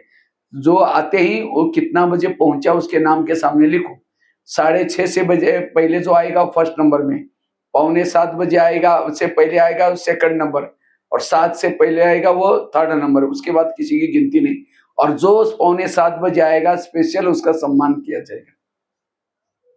अच्छा, ठीक है। तो ये आप आधा घंटा योग करो। देखो ये योग करेंगे तो आपको मुरली का इतना आनंद आएगा, आप मुरली सुनते समय दौड़ेंगे। चप्पल, एक पांव की चप्पल दूसरे पांव में, गोपी का गायन है ना। क्यों? योग किया वो जो लगन, एकाग्रता। तो आधा घंटे का ये सबको योग करना है। लकड़ियां जल रही, एक गीली लकड़ी डालो वो भी क्या हो जाएगी, जल जाएगी। इसी तरह आप योग लगा रहे हैं, जिसको कोई समस्या प्रॉब्लम है वो बैठेगा, उसका भी योग लगना शुरू हो जाएगा। इतना बड़ा। और संगठन का योग हमको कब मिलता है? केवल क्लास के पहले वाले। और इससे सेंटर का वायुमंडल पावरफुल हो जाएगा। लोगों को बुलाने की जरूरत नहीं है, अपने आप लोग आएंगे यहाँ। ये वायुमंडल खींच के लेके आएगा। मधुबन का वायुमंडल क्यों खींचता है? क्योंकि वहां योग चलता है। दिया अंधेरे में जल रहा है, एक ही दिया जल रहा है, सबका ध्यान कहां जाएगा? इसी तरह यहां वाइब्रेशन फैला रहे आपके संगठन की योग के, सबका ध्यान इधर जाएगा। इसलिए मैं क्लास के पहले योग, तो कितना घंटा हुआ? एक अमृत वाला 1 घंटा, क्लास के पहले आधा घंटा, 1.5 घंटा हुआ। उसके बाद नुमा शाम का योग 6:30 से 7:30। ये भी योग का बहुत अच्छा टाइम है। मैं तो कहता अमृत वाला से भी अच्छा टाइम है वो। अमृत वाला फिर भी किसी को नींद आती है, लेकिन उस समय शाम के समय किसी को नींद, अगर कोशिश करके घर में फ्री है तो शाम को यहां योग चलाओ, बहुत जरूरी है। इससे बहुत लोगों को विश्व तक वायुमंडल जाता है। हमें सबका अपना अपना खुद का घर है ना, तो माताओं का अपना घर का समेट करके अपना योग में बैठना है। हर एक को शाम के समय योग जरूर करना है। तो कितना घंटा हुआ? और उसके बाद रात को सोने से पहले 15-20 मिनट, आधा घंटा जितना योग करके सो जाओ। क्योंकि रात को सोना मतलब, और जितने भी दुनिया में प्रॉब्लम आए, समाज में प्रॉब्लम आए, कब आए? रात के समय। और वो खास 2-3 के बजे एक्सीडेंट भी जो हुआ, भूकंप हुआ, जो भी हुआ, तो हो सकता है कल मैं दुनिया में होगा ही नहीं होगा। इसलिए मरते मरते मुझे भगवान की याद में मरना है करके, ये मेरा अंतिम जन्म है करके योग करके सो जाओ। अंतमति सो गति हो जाएगी। इसलिए रात को सोते समय, लेकिन हम क्या करते हैं, ढीले सो जाते हैं, अमृत वाले ढीले हो जाते हैं। तो कितना घंटा हो जाएगा? 3 घंटा। और सारा दिन के ट्रैफिक कंट्रोल। अगर ट्रैफिक कंट्रोल आपको याद भी नहीं आता, तो अभी आप घर से कहीं बाहर जाते हैं, 2 मिनट बाबा के, हर एक के घर में बाबा का फोटो जरूर रखना है। मैं एक कई जगह पर शहर में गया था, वो हर एक के घर में उन्होंने मुझे दिखाया, पता नहीं कौन सी जगह पर गया था, उन्होंने अपने घर घुमाने के लिए लेके गए। उन्होंने क्या किया है, अगर किसी ने तो अच्छा कमरा में ना, किसी का एक एक छोटे घर है, तो क्या किया है, इधर से एक पाइप लगाए, इधर एक पाइप लगाए, एक पाइप इधर से लगाया, और पर्दे लगाए, दोनों 2 साइड तो दीवार है, और वो बाबा का कमरा बन गया। वहां भोग लगाते हैं, वहां योग भी लगाते हैं। जब भी कहीं बाहर जाते हैं, बाबा से छुट्टी लेके जाओ। कहीं से बाहर से आते हैं, छुट्टी, किचन में माताएं गई, पहले खाना बनाने से पहले बाबा का आह्वान करके योग करके फिर चालू करो। भोजन सामने आता है, योग करके अगर थोड़ा थोड़ा ये प्रैक्टिस डालते तो भी आधा घंटा, तो कितना 3-4 घंटा हो गया योग। उसके लिए मैंने बोला 2 बजे उठना है, दोपहर को सोना नहीं है। सिंपल से मैंने नियम बताए, सहज 3-4 घंटा योग हो जाएगा। इसलिए हमें योग के ऊपर अटेंशन देना जरूरी। चलो गीत बजेगा।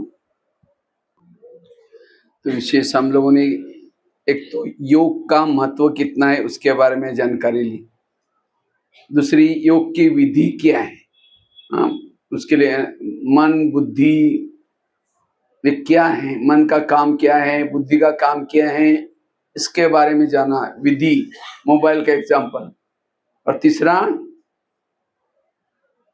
योग में अमृत वेला का महत्व, योग हम 4 घंटा कैसे करें उसके बारे में जानकारी ली। अब लास्ट में योग के लिए धारणाएं क्या क्या, वो हम धारणा के बारे में सुन करके फिर लास्ट में प्रैक्टिकल में योग करेंगे, क्योंकि 6 बजे तक लेना है। योग के लिए धारणा क्या क्या, अगर योग की विधि पता चल गई, योग का महत्व पता चला,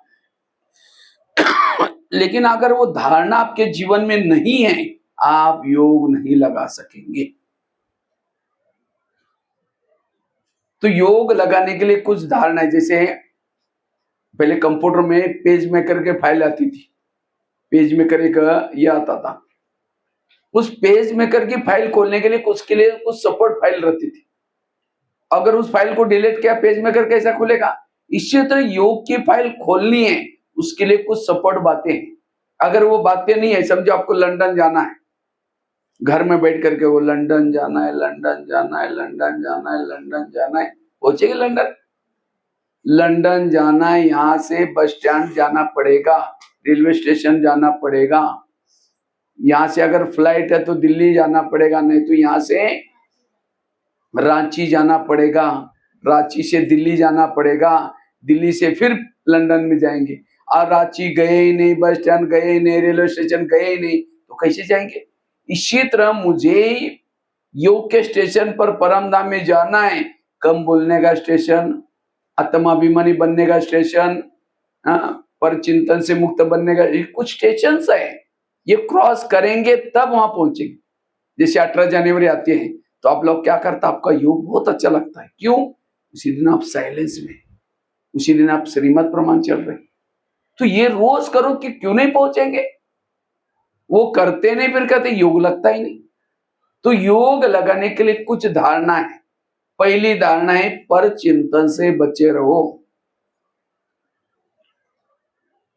अगर सारा दिन आपने किसी के दोष देखते हैं, अवगुण देखते हैं, फलानी है ऐसी है, वो ऐसी है, और शाम को योग लम्बे बैठो, नहीं लगेगा। प्रैक्टिकल बात बताता हूं, समझो किसी के घर में जाओ, उनके बच्चे बैठे, बाप बैठा है, बच्चों को कहीं ये बच्चे ठीक नहीं, नालायक है, ऐसे है वैसे है, और बाप को, बाप सुन रहा है, बाप को कहेंगे आप बड़े अच्छे, आप कितने अच्छे हैं। बाप कहेगा तुम पहले यहां से भाग जाओ, तुमने मेरे बच्चों की गिलानी की और तुम मेरे को अच्छा बोल रहे हैं। क्योंकि हर माँ बाप को अपने बच्चे क्या होते हैं, बच्चा लूला हो, लंगड़ा हो, कैसा भी हो, इसी तरह सारा दिन कहेंगे ये बहन ऐसे, वो भाई ऐसे, वो ऐसे है, वो ऐसा है, और शाम को योग में बैठेंगे, मीठे बाबा, प्यारे बाबा, आप शांति के सागर, दया के सागर। बाबा कहेगा मैं भूल गया, मुझे याद दिला रहा, पहले तुम यहाँ से भाग जाओ। जिसको मैं कहता हूँ मीठे बच्चे, प्यारे बच्चे, और तुम कहता है उसको कोई अक्ल ही नहीं। भगवान से प्यार करना है तो भगवान ही रचवी दुनिया का हर इंसान मुझे प्रिय चाहिए। अगर मेरा योग नहीं लगता, बाबा प्यार नहीं करता, दाल में जरूर कुछ काला है, मैंने जरूर पर चिंतन किया। इसलिए कभी कभी मुरलियों में कई गहरी मुरलियां चलते हैं, बच्चे झगमई झगमई नहीं करो, ये सब सुनाने की क्या जरूरत थी? फिर उसको पता है कि इससे योग लगेगा। अभी भी संडे की मुरली थी, पिछले संडे की, पर दर्शन, पर मत, पर चिंतन जो छोड़ करके परोपकारी बनो। कितनी गहरी मुरली थी। इसलिए मैं, अगर योगी बनना है पर चिंतन से बचना है। हंस बनकर के सबके गुण देखने। आज कईयों के दिमाग में मुरली रहती ही नहीं, मुरली का चिंतन ही नहीं चलता। क्यों? सारा दिन दोष देखता है। सरस्वती किसके ऊपर बैठी? बैठती थी हंस के ऊपर। अब सबसे छोटी बच्चों को जाकर बिठाओ, सरस्वती वो हंस तैर रहे हैं, पानी है, पानी के ऊपर हंस तैर रहे हैं, वो छोटे बच्चे को बिठाओ, क्या हो जाएगा? अब डूब जाएगा। अब बच्चा डूब जाएगा, सरस्वती तो बढ़िया है, वो कैसी तरह बैठेगी? ये ज्ञान, ये चित्र कथाएं ज्ञान उसके दिमाग में बैठते हैं जो हंस। हंस अर्थात अंदर बाहर स्वच्छ। कोई बहन सामने नहीं है, दो चार जन मिलकर के फलन ये ऐसी है, ये ऐसी है, अचानक जिसकी बुराई करे वो आए, ओम शांति, अभी हम आपको याद कर रहे थे, मुख में राम बगल में छुरी।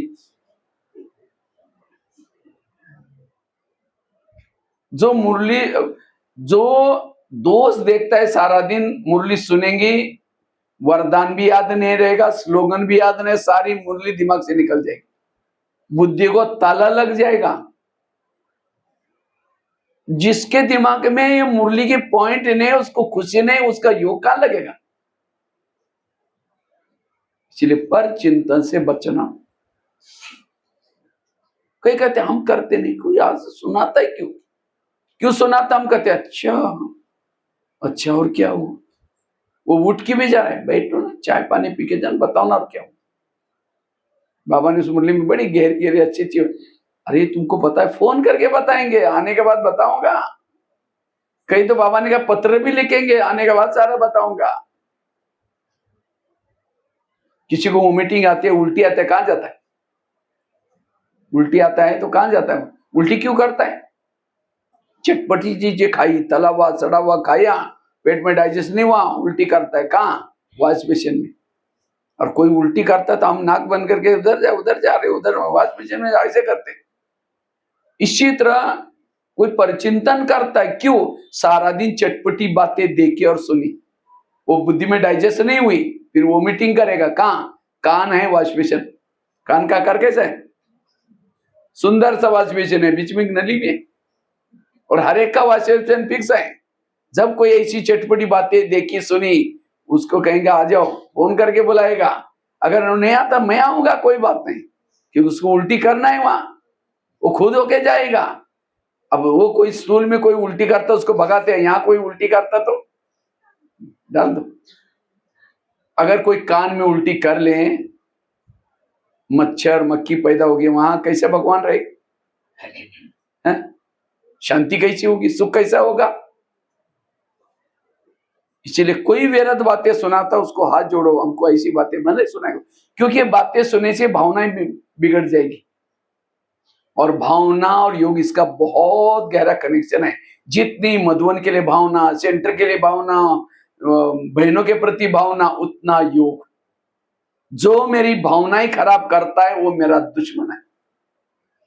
तो ये धारणा पक्की करो। मीर अलग खीर अलग। हंस क्या करता है? दूध पानी मिला कर दो, पानी को क्या करता है? छोड़ देता है, और दूध को पीता है। लेकिन हम क्या करते हैं? ज्ञान में चलने के बाद अच्छाई को छोड़ देते हैं, बुराई को ले लेते। भगवान ने 99 उसके अंदर अवगुण थे, वो नहीं देखा, एक गुण को देख करके लाया। तो भगवान भी गुण देखता है, तो हमें भी क्या देखना है? सबके गुण देखने, अच्छाई देखनी। पर चिंतन से, जैसे कोई फैक्ट्री से धुआं निकलता है तो गवर्नमेंट क्या करता है? उसको बंद करते हैं। इसी तरह परचिंतन करेंगे तो बाबा देखेगा ये कौन, जमशेदपुर की कौन सी फैक्ट्री से निकल रहे धुआं, तो उसकी बुद्धि का ताला मुश्किल से 63 जन्मों में चिल्लाया, भगवान ताला खोलो खोलो, खोला, फिर धुआं निकलना शुरू करेगा, फिर बंद कर देगा। कईयों की बुद्धि का ताला बंद हो गया, उसको परम धाम दिखना। इसलिए कई कहते हम ज्ञान में आए थे ना, बड़ा मजा आते थे, योग लगता था, लेकिन अब पता नहीं क्या हो गया। इसका मतलब ताला लॉक कर दिया बाबा ने।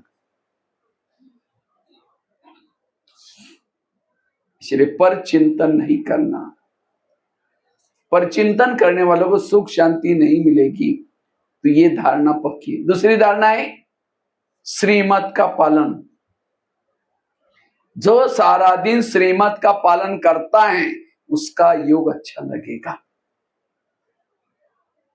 क्यों? श्रीमत और योग इसका क्या कनेक्शन है? कोई भी माँ बच्चों को प्यार करते, कब करती? जो बात सुनता है बच्चा रेगुलर, जो माँ कहेगी वो करता है, सवेरे जल्दी उठाता है, उठाती है मम्मी और कई डायरेक्शन देते हैं, देखो बेटा कपड़े आज गंदे, आज ही फ्रेश किए हैं, इसको गंदे नहीं करना, पढ़ना पढ़ना नहीं, पढ़ना है, किसी से लड़ना नहीं है। और बच्चा जाता है, लड़ता है, झगड़ता है, कपड़े फाड़ के आता है शाम को मम्मी मम्मी करते आता है, मम्मी किचन से देखती है, मैंने जो उसको कहा करके आया, नहीं करके बोले बोले तुम चिल्लाते भी है। अच्छा जाएगी 2 थप्पड़ लगा देगी, मैंने तुमको कितना बोला था, तुम ऐसे गंदा हो क्या है? और वही बच्चा अगर माँ ने कहा करके आता तो मम्मी गोदी में बिठाएगी, प्यार करेगी। प्यार कब मिला? कहना। इसी तरह बाबा भी हमारी कौन है? माँ है। सवेरे जल्दी उठाती है, फरिश्ता ड्रेस पहनाती है और कई डायरेक्शन देते हैं, मुरली और कुछ नहीं, मम्मी का कहना। आज क्या कहा और क्या मना किया, पर चिंतन नहीं करो, किसी के दोष ना देखो, ये सब।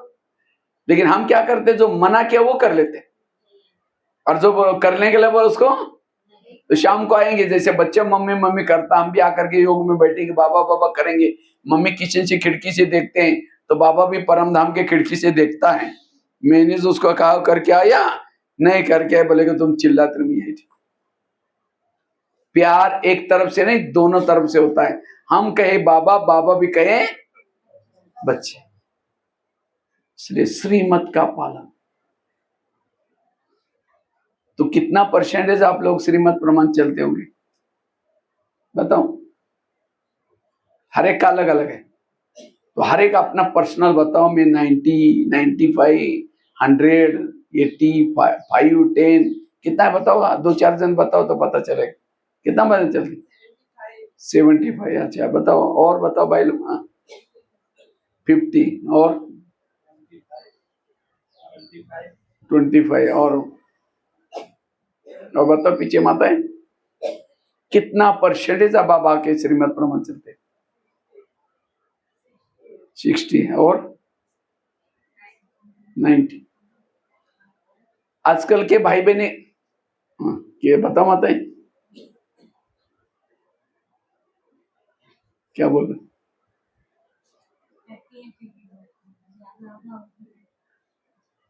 आजकल कई श्रीमत किसको समझते हैं? मुरली रोज सुनते हैं, अमृत वाला रोज करते हैं, बाहर का भोजन नहीं खाते हैं, बैच पहन लेते हैं, पवित्र रहते हैं, इसको क्या समझते हैं? इसको श्रीमत समझते हैं। लेकिन श्रीमत की गहरी परिभाषा, अमृत वाला उठे लेकिन उठ करके झुटका लगाते हो कि आधे मार कर उसके कटो। बाहर का भोजन नहीं खाया, अपने घर का खाया, बातें करते खाया, पर चिंतन में खाया, आधे मार कर उसके भी कट हो गए। बैच नहीं पहना, मार कर कट हो गया। यूनिफॉर्म में नहीं आए, मार कर कट हो गया। मुरली सुनी, आधा घंटा योग ही नहीं किया, ऐसे ही सुन लिया, आधा मार कर उसके भी। मुरली सुनी लेकिन सारा दिन उस प्रमाण चले ही नहीं, केवल सुने। और हम तो 100 उसके पूरा मार्क ले लेते, लेकिन सुनने तक थोड़ी है, उसका जब धारण करेंगे तब टोटल मार्क है। अब बताओ कितना परसेंटेज होगा? सुबह को मिली हल्दी की गाठी, कहता मैं आत्मा देखो, लेकिन हमें देखता ही शरीर ही देखता है। अब पता ही सबका पार्ट अलग है, फिर भी कहते ये पता नहीं ऐसा क्यों करता है, फिर भी ऐसा इसने क्यों किया। संकल्प चले, वायुमंडल खराब किया तो भी इतनी गहराई है। तो अब बताओ कितना परसेंटेज चलते होंगे? हाँ? ये है श्रीमत की गहराई। जैसे मैंने सेंटेंस लिखा, मैं शांति सागर की संतान हूं, लेकिन शांति की मात्रा पीछे की मार दी, मराठी वालों की मार दी। जब शांति की मात्रा कहां से होते हैं? आगे से। हिंदी वाला पढ़ने वाला क्या कहेगा? गलत है, पढ़ने में तो ठीक है शांति, लेकिन ग्रामेटिकल। तो आपने अमृत वाला किया, लेकिन अंदर से आपकी बुद्धि भटके, नींद करते किया, वो किया, लेकिन उसके मार्ग का ग्रामेटिकल। ये है सूक्ष्मता, हर कर्म विधि से करना। सेवा की, उसके अंदर मैंपन आया। ये है गहराई। और जितना इसके गहराई में जाएंगे, लेकिन श्रीमत का हम उल्लंघन क्यों करते? लोक लाज, बैच नहीं पहनते, गली वाले चिढ़ाते। सफेद ड्रेस क्यों नहीं पहनते? गली वाले चिढ़ाते, घर वाले चिढ़ाते। दुनिया में लोग ऐसे, कईयों को तो चिढ़ा भी नहीं होंगे। अब कौन बदलेगा, अब जाना है तो मुरली सुन के आना है, चलता है। ये क्या हो गया? आपके हाथ के मार्क गए। बच्चा लास्ट के फाइनल के पेपर में एक सब्जेक्ट में 30 मार्क मिल गया, 5 मार्क कम, 35 चाहिए, लेकिन मिला। टीचर फेल नहीं करेगा, लेकिन क्या करेगा? पूरा साल का उसका रिकॉर्ड देखेगा। ये रोज आता था, यूनिफॉर्म में पहन के आता था, हर टेस्ट में पास है, उसकी कोई कंप्लेन नहीं। 30 के बजाय 35, 5 मार्क टीचर देगा अपने तरफ से। क्यों? उसका रजिस्टर। इसी तरह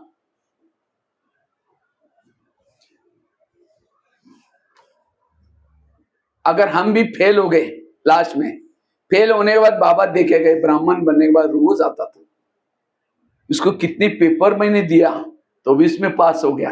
रोज यूनिफॉर्म में पहन के आता था, बैच पहन के आता था, सारे मार्क आपको ये 5 मार्क वेस्ट नहीं जाते। भले यहाँ बहने नहीं देख रहे, कोई बोल नहीं रहा है, लेकिन ऊपर सारा आपके मार्क जमा हो रहे हैं कंप्यूटर में। ये सूक्ष्म मशीनरी है। इसलिए अपने हाथ का मार्क क्यों गवाते? और ये जो भी बाबा ने साधन दिया है, इससे भी सेवा होती है। अगर मैंने बैच पहना तो उनको बैच देकर के कौन याद आया? और ये कहते ब्रह्मा कुमारी वाले, ये कहते विनाश होने वाला है, तो कौन याद आया? समय याद आया। कोई तो ज्ञान में भी चलते हैं। इसलिए अगर किसी को तकलीफ नहीं, घर में कोई बोलते नहीं, क्यों नहीं हम ये छोटे नियम का उल्लंघन करें? ये है पक्के स्टूडेंट। कई लोग इस संसार में ऐसे हैं, घोड़े पर बैठने में नहीं देंगे, पैदल चलने में नहीं देंगे। यहाँ आएंगे तो क्या बोलेंगे? अरे क्या ओम शांति में जाते हैं, बाहर का खाना नहीं खाते, ये क्या है? कोई विधवा जैसे सफेद ड्रेस पहना है, कुछ फैशन करो, ये करो, खाओ पियो, विकार में नहीं जाते, ब्रह्मचर्य क्या है? ठीक है, कल से ही आना बंद कर दो। बाल खुले करके, पैंट पहन करके, एक सिगरेट लेकर के गली में घुमाओ, क्या बोलेंगे? अरे ये कौन सा अवतार किया? अरे कुछ पूजा पाठ करो, सावन महीना चल रहा है, ये क्या हो, कौन सा? अब वो कर रहे थे तो भी बोल रहे थे, अब ये कर रहे तो भी। इसीलिए कहते हैं सुनो सबकी, करो अपनी नहीं, श्रीमत की। फटाफट अपनी बोल दिया क्योंकि अपनी करने की आदत है ना। ये भक्ति वालों का गायन है, सुनो सबकी करो अपनी। लेकिन ज्ञान वालों का क्या गायन है? सुनो सबकी करो श्रीमत की। सीता कमजोर क्यों हो गई? उसने रेखा का उल्लंघन किया, श्रीमत में मनमत मिक्स किया। ये साधु है, नहीं भिक्षा देगा तो नाराज हो जाएगा। उसको तो राजी किया, लेकिन उसका ही घाटा हो गया।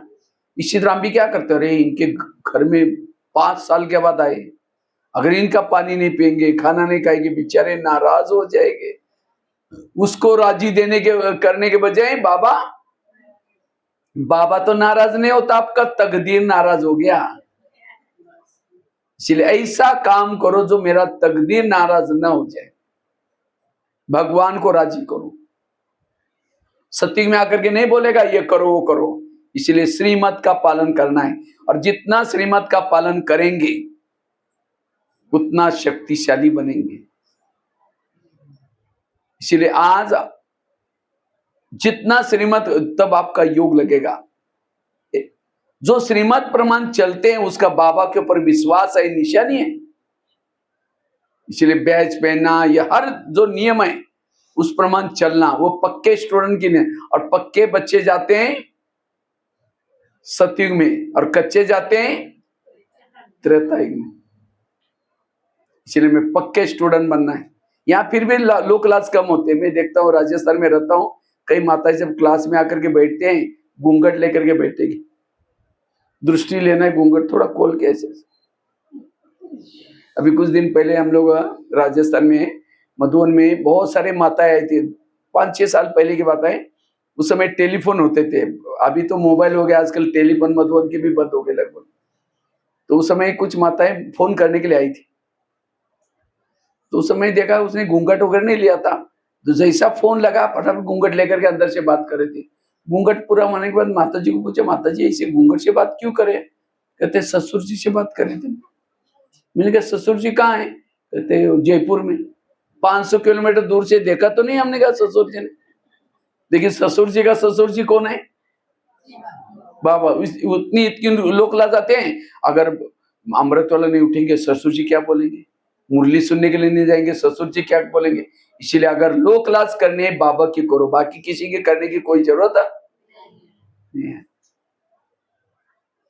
इसलिए कई बार हम बाबा के बात को उल्टा कर लेते तो भी नियम टूट जाते।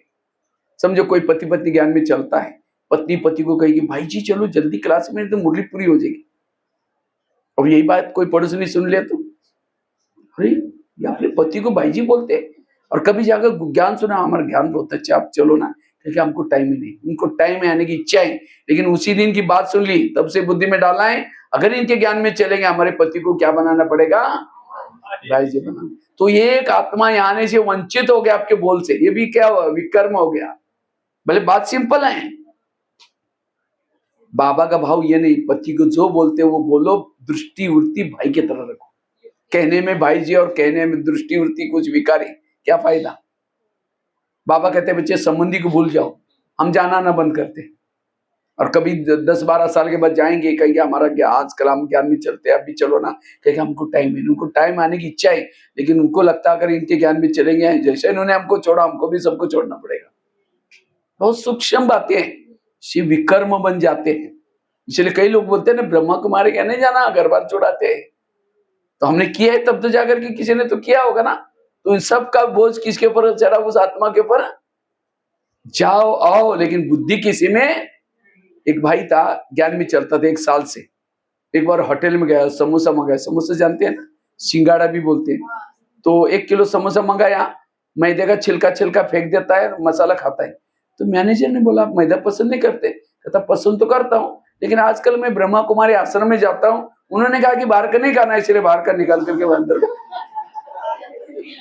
उसका भाव ये है, बाहर का न खाना मतलब दूसरे का हाथ का न खाना, लेकिन वो क्या करे, छिलका निकाल करके। कई ऐसे भी होते हैं, इसलिए होटल पर बोर्ड ही लिखा है होटल, हो सके तो यहां से टल, बाहर का बना हुआ। इसलिए अर्थ का अनर्थ करने से भी श्रीमंत। तीसरी बात है नियम का उल्लंघन क्यों होता है? योग के लिए धारणा कौन सी? पहली बताइए पर चिंतन, दूसरा बताया श्रीमत का उल्लंघन, तीसरा है योग न लगने का तीसरा कारण है देह का भान।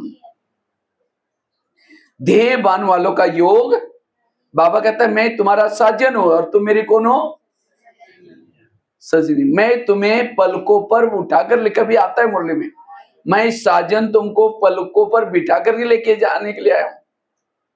पलके मतलब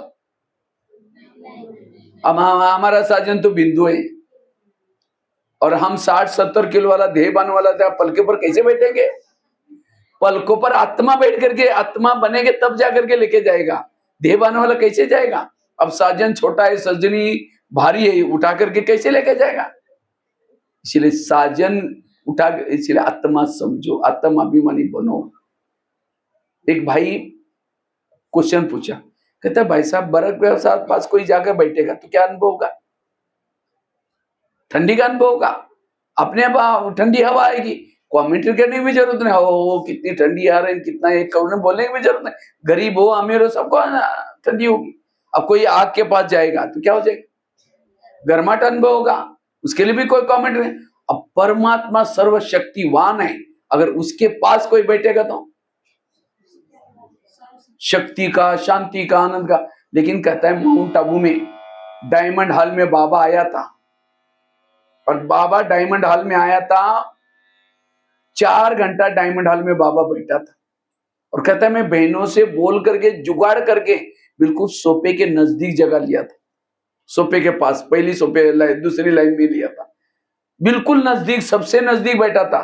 कहता मैं 4 घंटा बैठा, लेकिन मुझे कोई अनुभव नहीं हुआ, न शांति का न शक्ति का। इसे कैसे हुआ? क्वेश्चन पूछा।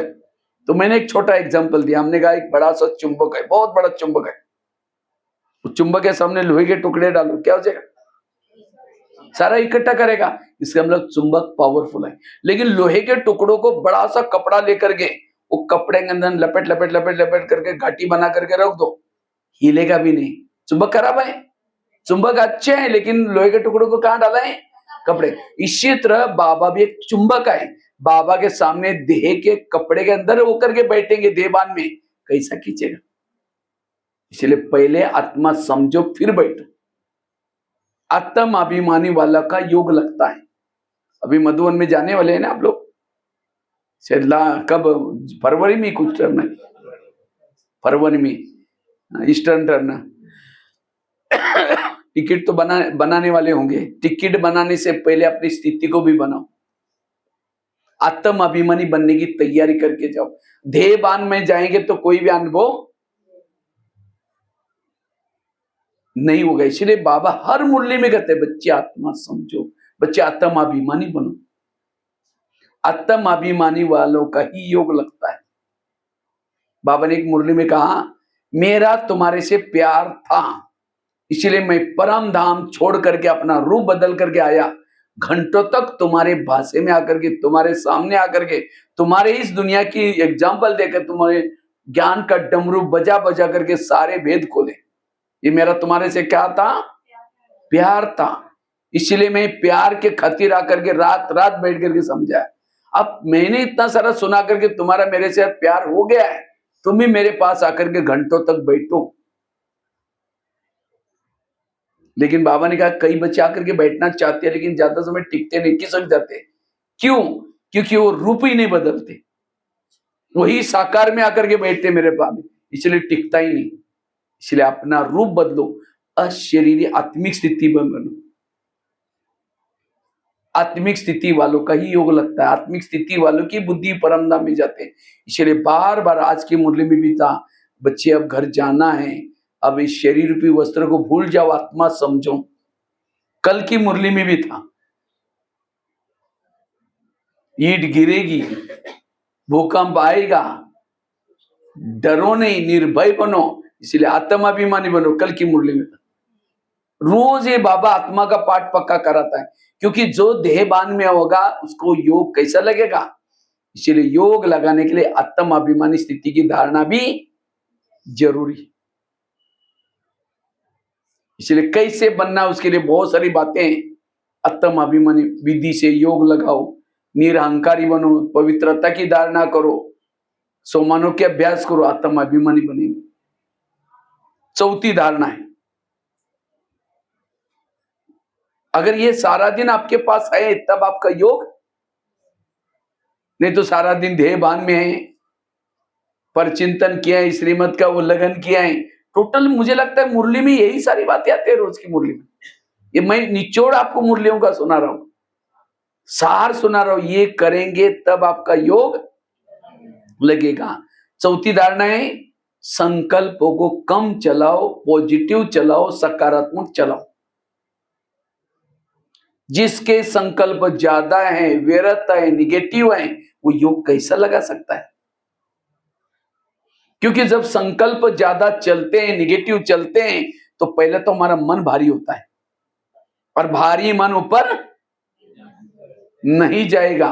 मन कब ऊपर जाएगा? जब मन हल्का है।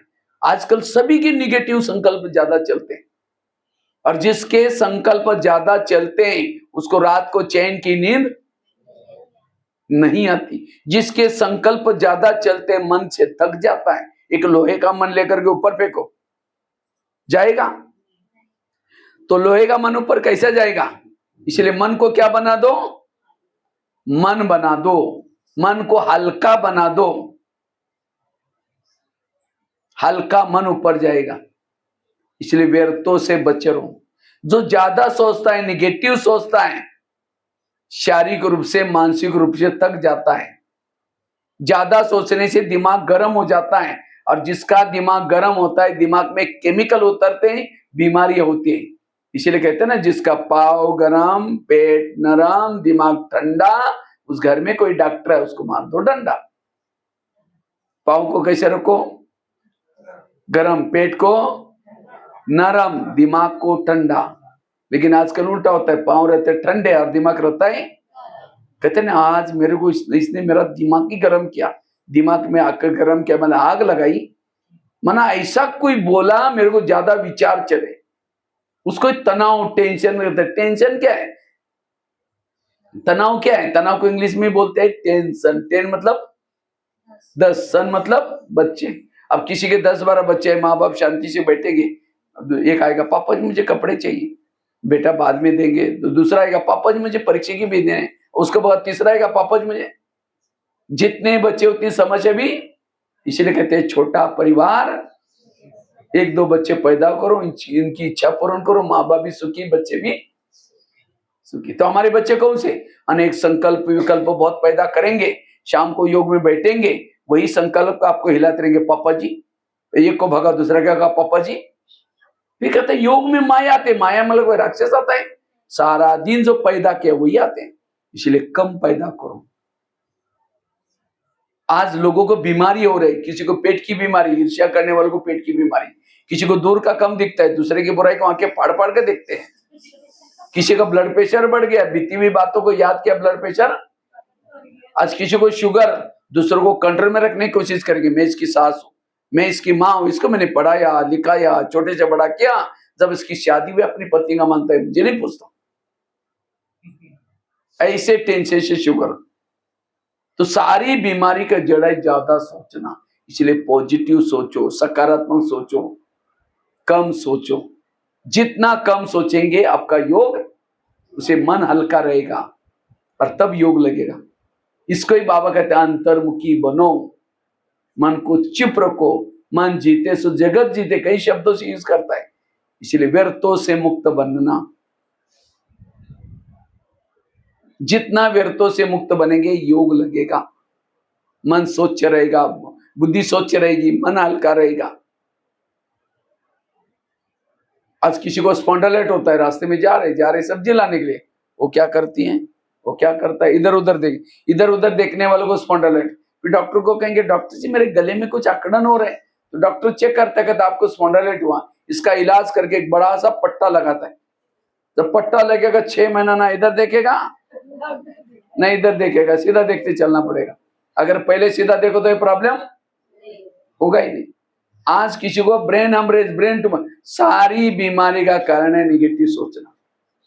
इसलिए व्यर्थों से बचे रहो, संकल्प को कम चलाओ, और तब जाकर के हेल्दी वेल्दी और हैप्पी बनेगी। संकल्प चलने की फिर कई कारण है। जिसको कर्मों का ज्ञान है उसको संकल्प चलेंगे, ये क्यों करता है, पति मुझे तंग क्यों करता है, ये सास मुझे ऐसी क्यों बोलते हैं। समझो कोई बहू है, ज्ञान में चलती है, और सास उसको डांटती है, पीटती है, उसको ज्ञान भी है सब कुछ। जब योग में बैठेगी उसको क्या दिखाई पड़ेगी? सास ही दिखाई पड़ेगी। अगर उस सास और बहू का पिछला जन्म दिखाई जाए तो, आज जो बहू आई पिछले जन्म उसकी सास थी, उसके भी सत्संग में जाने से रोकती थी, तंग करती थी, अब थोड़ी बोलते है तो। इसलिए कहते हैं ना, सास भी कभी बहू थी। अगर पति तंग करता है, क्योंकि टाली कभी एक हाथ से है। अगर कोई मुझे तंग करता है, मैंने भी कभी उसको तंग किया था। अगर ये कर्मों का ज्ञान है, मन चुप रहेगा।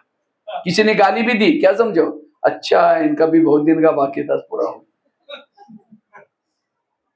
मन चुप रहेगा। जो हुआ अच्छा हुआ। बच्चे ने गिलास गिरा, इतना गुस्सा करेंगे, तेरे को अक्ल नहीं, तुम कमा के ला तो पता चलेगा कैसे मैं मेहनत करता हूं। गिलास था 10 रुपए का, गुस्सा करेंगे, हार्ट में प्रॉब्लम आएगा, 10 लाख रुपए का ऑपरेशन करना पड़ेगा। 10 रुपए ज्यादा या 10 लाख रुपए ज्यादा? इसलिए कुछ भी होता है कोई बात नहीं बेटा, दूसरा संकल्प से भी, वो चीजों से भी महत्व के हमारे संकल्प है। इसलिए संकल्प को बचाओ, और जो संकल्प को बचाता है वो अपने आप योगी बन जाता है। उसका योग बाबा से लगेगा। इसलिए व्यर्थों से बचना, निगेटिव को क्या बना दो। अब यहां से घर में जाएंगे, जाते लोग बोले ओम शांति में जाते, आज तो कमाल कर दिया, हद कर दिया, दिन में भी जाकर बैठ गए, वहीं जाकर के वहीं खा के आ जाओ। अब ये बातें सुनते तुरंत दिमाग खराब हो जाएगा, कहा योग चला गया सारा, गुस्सा आएगा। इसलिए पहले से पक्के करके जाओ, अब मैं घर में जाऊंगी, जाते मेरी पूजा हो जाएगी। अगर कोई देवी की पूजा है तो देवी क्या करते हैं, तो आपके भी कोई बोलना शुरू करेगा, आप भी क्या दो, वरदान मतलब हाथ से नहीं दो, नहीं तो और चिढ़ जाएंगे। हाँ, आश्रम में यही सिखाया, बड़ी देवी बन के आई, शक्ल जाकर के देख ले आईने में, देवी बनने के लायक है क्या। मन से कहो कि बाबा इनका भी कल्याण करना। आज ये भी क्लास में होते हैं, इनको भी कितना गुस्सा आता है, कितनी डायबिटीज आती है, आज ये भी होते तो इनको भी अच्छा लगता। आज मेरे को कितना कई बातें क्लियर होगी, पर चिंतन की बातें, श्रीमन बातें, कई बातें वो आपको बोल रहे, लेकिन आप ऐसा तब उसको लगेगा अरे मैं पहले थोड़ा भी बोलता था, एक काली बनकर के रूप धारण करती थी, आज तो बिल्कुल चुप है। निगेटिव को पॉजिटिव, और तब जाकर के आपके पास सहन शक्ति आएगी, और सहन शक्ति वालों का योग, जिसमें सहन शक्ति नहीं उसका योग नहीं लगेगा। इसलिए सहन करना सीख लो, ये धारणा पक्की चाहिए। कितनी धारणा बताई, 4। और लास्ट की एक धारणा बता करके फिर हम लोग आधा घंटा योग करेंगे। लास्ट की धारणा है सारा दिन स्वराज्य अधिकारी बन करके चलो।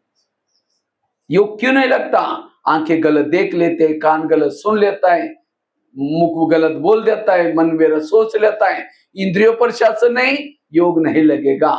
जो योग्य नहीं वो ना सुनना, योग्य नहीं है वो ना बोलना, हर इंद्रियों पर कंट्रोल करो, स्वराज्य अधिकारी बनो, तब योग लगेगा। हे अर्जुन, तुम अपने घोड़े के लगाना अपने, लेकिन हमको घोड़े चला रहे। हाँ, पानी के ऊपर से नौका जाएगी, पार हो जाएगी, नौका के अंदर पानी आएगा तो डुबा देगी। जो इंद्रियों को चलाता है वो पार हो जाता है, जिसको इंद्रिया चलाता है वो डूब जाता है। इसलिए ब्रह्मा बाबा ने रोज अपने इंद्रियों का दरबार लगाया, और सवेरे हमने वहां कौन सा विष्णुपुरी क्या वहां क्लास किया था, उसके ऊपर पूरा 1 घंटे का क्लास उसी के ऊपर था, कैसे हमें इंद्रियों पर शासन करना है। और जिसका इंद्रियों पर शासन नहीं, जो व्यर्थ देखा, गलत सुना, यही याद आता है, योग नहीं लगेगा। प्रधानमंत्री शांति में दिल्ली में कब बैठेंगे, जब उसके पार्टी के सारे लोग अपनी ड्यूटी एक्यूरेट करेंगे। एक ने गलत काम किया, उनकी नींद फिट गई। इसी तरह आत्मा भ्रुकुटी में तब शांति में बैठेगी जब हर इंद्रिया अपनी ड्यूटी एक्यूरेट करती। इसलिए सारा दिन देखो कि कौन सी इंद्रिया मुझे धोखा देती है, उसको शिक्षा दो, सजा दो, स्वराज्य अधिकारी बनो, तब आपको ये धारणा जरूरी। तो ये कुछ धारणा बताई, अगर ये धारणा है तब योग लगेगा, नहीं तो कईयों की योग लगाने की इच्छा है, योग लगाने बैठते हैं, लेकिन कहते हैं माया आती है। माया क्यों आती है, बाबा कहता है माया मेरी बेटी और तुम मेरे कौन हो, बच्चे हो। तो माया और हमारे रिश्ता क्या हो गया, भाई बहन। कोई भी बहन भाई को थप्पड़ मारते, कब मारते, जब वो बाप का कहना तब थप्पड़ मारते। इसी तरह माया भी हमको थप्पड़ तब मारते हैं जब हम उनके श्रीमत का उल्लंघन करते। जिस दिन माया ने थप्पड़ मारी, जरूर अपने कुछ नियमों का। इसलिए आज से इस भट्टी से पक्का ये धारणा, भाई जी इधर से भी कुछ ये धारणा पक्की करके जाओ। तो सभी हाथ आगे करेंगे। प्यारे बाबा, ये संगम युग चल रहे हैं, इस संगम युग में हम योग युक्त बनेंगे, योग युक्त वायुमंडल बनाएंगे। इसके लिए पर चिंतन से बचे रहेंगे, किसी के भी दोष नहीं देखेंगे, किसी के भी अवगुण नहीं देखेंगे। जो भी बाबा आपका श्रीमत है, श्रीमत प्रमाण चलेंगे, श्रीमत का उल्लंघन नहीं करेंगे, उसके लिए कोई भी भानाबाजी नहीं करेंगे। रोज आत्म अभिमानी बनने का पुरुषार्थ करेंगे, आत्मा के स्वरूप में टिकेंगे। रोज 3-4 घंटा योग लगाएंगे, सहनशील बन करके रहेंगे। सहन शक्ति मेरा श्रृंगार है, इसलिए कभी भी कोई भी किसी के हिसाब किताब में डिस्टर्ब नहीं होंगे। अपने संकल्प को कम चलाएंगे। ठीक है, 5 बातों की धारणा करेंगे तब आपका योग में मदद मिलेगी। ठीक है, तो ये भट्टी और फिर कल से आएंगे कब? बस 3 चीजें अंडरलाइन भट्टी से करके जाना, परिवर्तन करना। एक तो अमृतवाला का योग अच्छा, दूसरा क्लास के पहले योग, और तीसरा मुरली सेंटर पर सुनना। आजकल कईयों को ऑनलाइन में सुनने की माया लगी है। जो ऑनलाइन में सुनेंगे उसकी पूजा ऑनलाइन से हो जाएगी। बाबा को एक बार मुरली में दादियों ने पूछा था, बाबा सत्युग के त्रेतायुग वालों के लिए पढ़ाई का प्रबंध आप क्या करेंगे? उसके लिए मधुबन में इतने डायमंड हॉल, बड़ा डाइनिंग हॉल रहने का बनाना पड़ेगा 33 करोड़ देवी देवता के लिए। बाबा ने कहा कि नहीं बच्चे, 9 लाख रेगुलर स्टूडेंट बनाओ, 33 करोड़ का प्रबंध मैं करूंगा जरूर। और अब बाबा ने क्या किया? पीस ऑफ माइंड मंडली, टीवी, फेसबुक ये सब चालू किया। किसके लिए? 33 करोड़ के लिए। तो आपको 33 करोड़ में जाना है, 9 लाख में जाना है? तो मुरली कहाँ सुननी है? सेंटर पर सुनना है। एक भील था एकलव्य, गुरु द्रोणाचार्य के बोलता है कि मेरा नंबर, मुझे पहला नंबर चाहिए, मैं अर्जुन से भी होशियार हूं। कहा कि तुम्हारा गुरु कौन है? आप ही मेरे गुरु है। तो मेरे पास कभी आए नहीं, चलो मैं दिखाता हूँ। जंगल में पुतला दिखाया, ये देखो मैंने आपको गुरु माना करके इसे सिखाओ। तो भी उसका नंबर वन किसको दिया? अर्जुन सामने सिखाता, और वो पुतले के सामने। इसी तरह peace of mind, TV, Facebook, WhatsApp, ये भी क्या है? पुतले हैं। उसके सामने बैठ करके शिवानी बहन के क्लासेस, महारती की क्लासेस सुन करके होशियार तो बनेंगे, नंबर 1 नहीं जाएंगे। नंबर 1 बनना है, सेंटर पर आओ। ये 3 चीजें अंडरलाइन। क्लास के पहले योग, अमृतवाला अच्छी, और मुरली ध्यान से यहाँ करके सुन के जाना, तब स्थिति अच्छी बनेगी। और आजकल तो बाबा कहते थे माया कभी ब्राह्मणों को हिलाएगी, झाड़ हिलेगा। मैं कभी सोचता था कैसे हिलेगा। अचानक कोरोना काल आ गया, फिर ऑनलाइन की क्लासेस शुरू हो गई। अब कहीं को तो वही सुनने की आदत लग गई। अब ऑनलाइन के सुनते सुनते माया तो बाजू में बैठी है, मोबाइल में बैठी है। पुराने संस्कार जागृत हो जाएंगे, काम करो सब बैठा अंदर। इसलिए इससे बच करो। और आजकल तो क्लासेस भी किसकी सुननी है? ऐसे नहीं कि कोई भी सामने आई क्लास बिके है, सुनकर सुनो। मुश्किल से बाबा सत्यता मिली है। आजकल तो उल्टी सुल्टी मत देने वाले भी बहुत बैठे हैं। इसलिए यहां आकर के मधुबन में जो क्लासेस चलते हैं, जो ये करते हैं, उन्हीं की सुनो। नहीं तो कई तो अरे क्या बासिया में सुनाती है बहन जी, बड़ा अच्छा सुनाती है, वो तो माया का रूप है। इसलिए जो निमित्त है, यहाँ आने से हाजिरी लगेगी ऊपर, वो मुरली सुनने से हाजिरी एब्सेंट हो जाएंगे। इसलिए 3 बात से अंडरलाइन। और कोई नया पुरुषार्थ नहीं करो, जो मम्मा ने किया, बाबा ने किया, दादियों ने किया, वही करो। ठीक है। और अब हम आधा घंटा योग करेंगे। पहले वो गीत सुनेंगे, उसके बाद फिर थोड़ा सा एक्सरसाइज करेंगे, और फिर बाद में बैठेंगे। और 6 बजे हम लोग बराबर पूरा करेंगे। ओम शांति।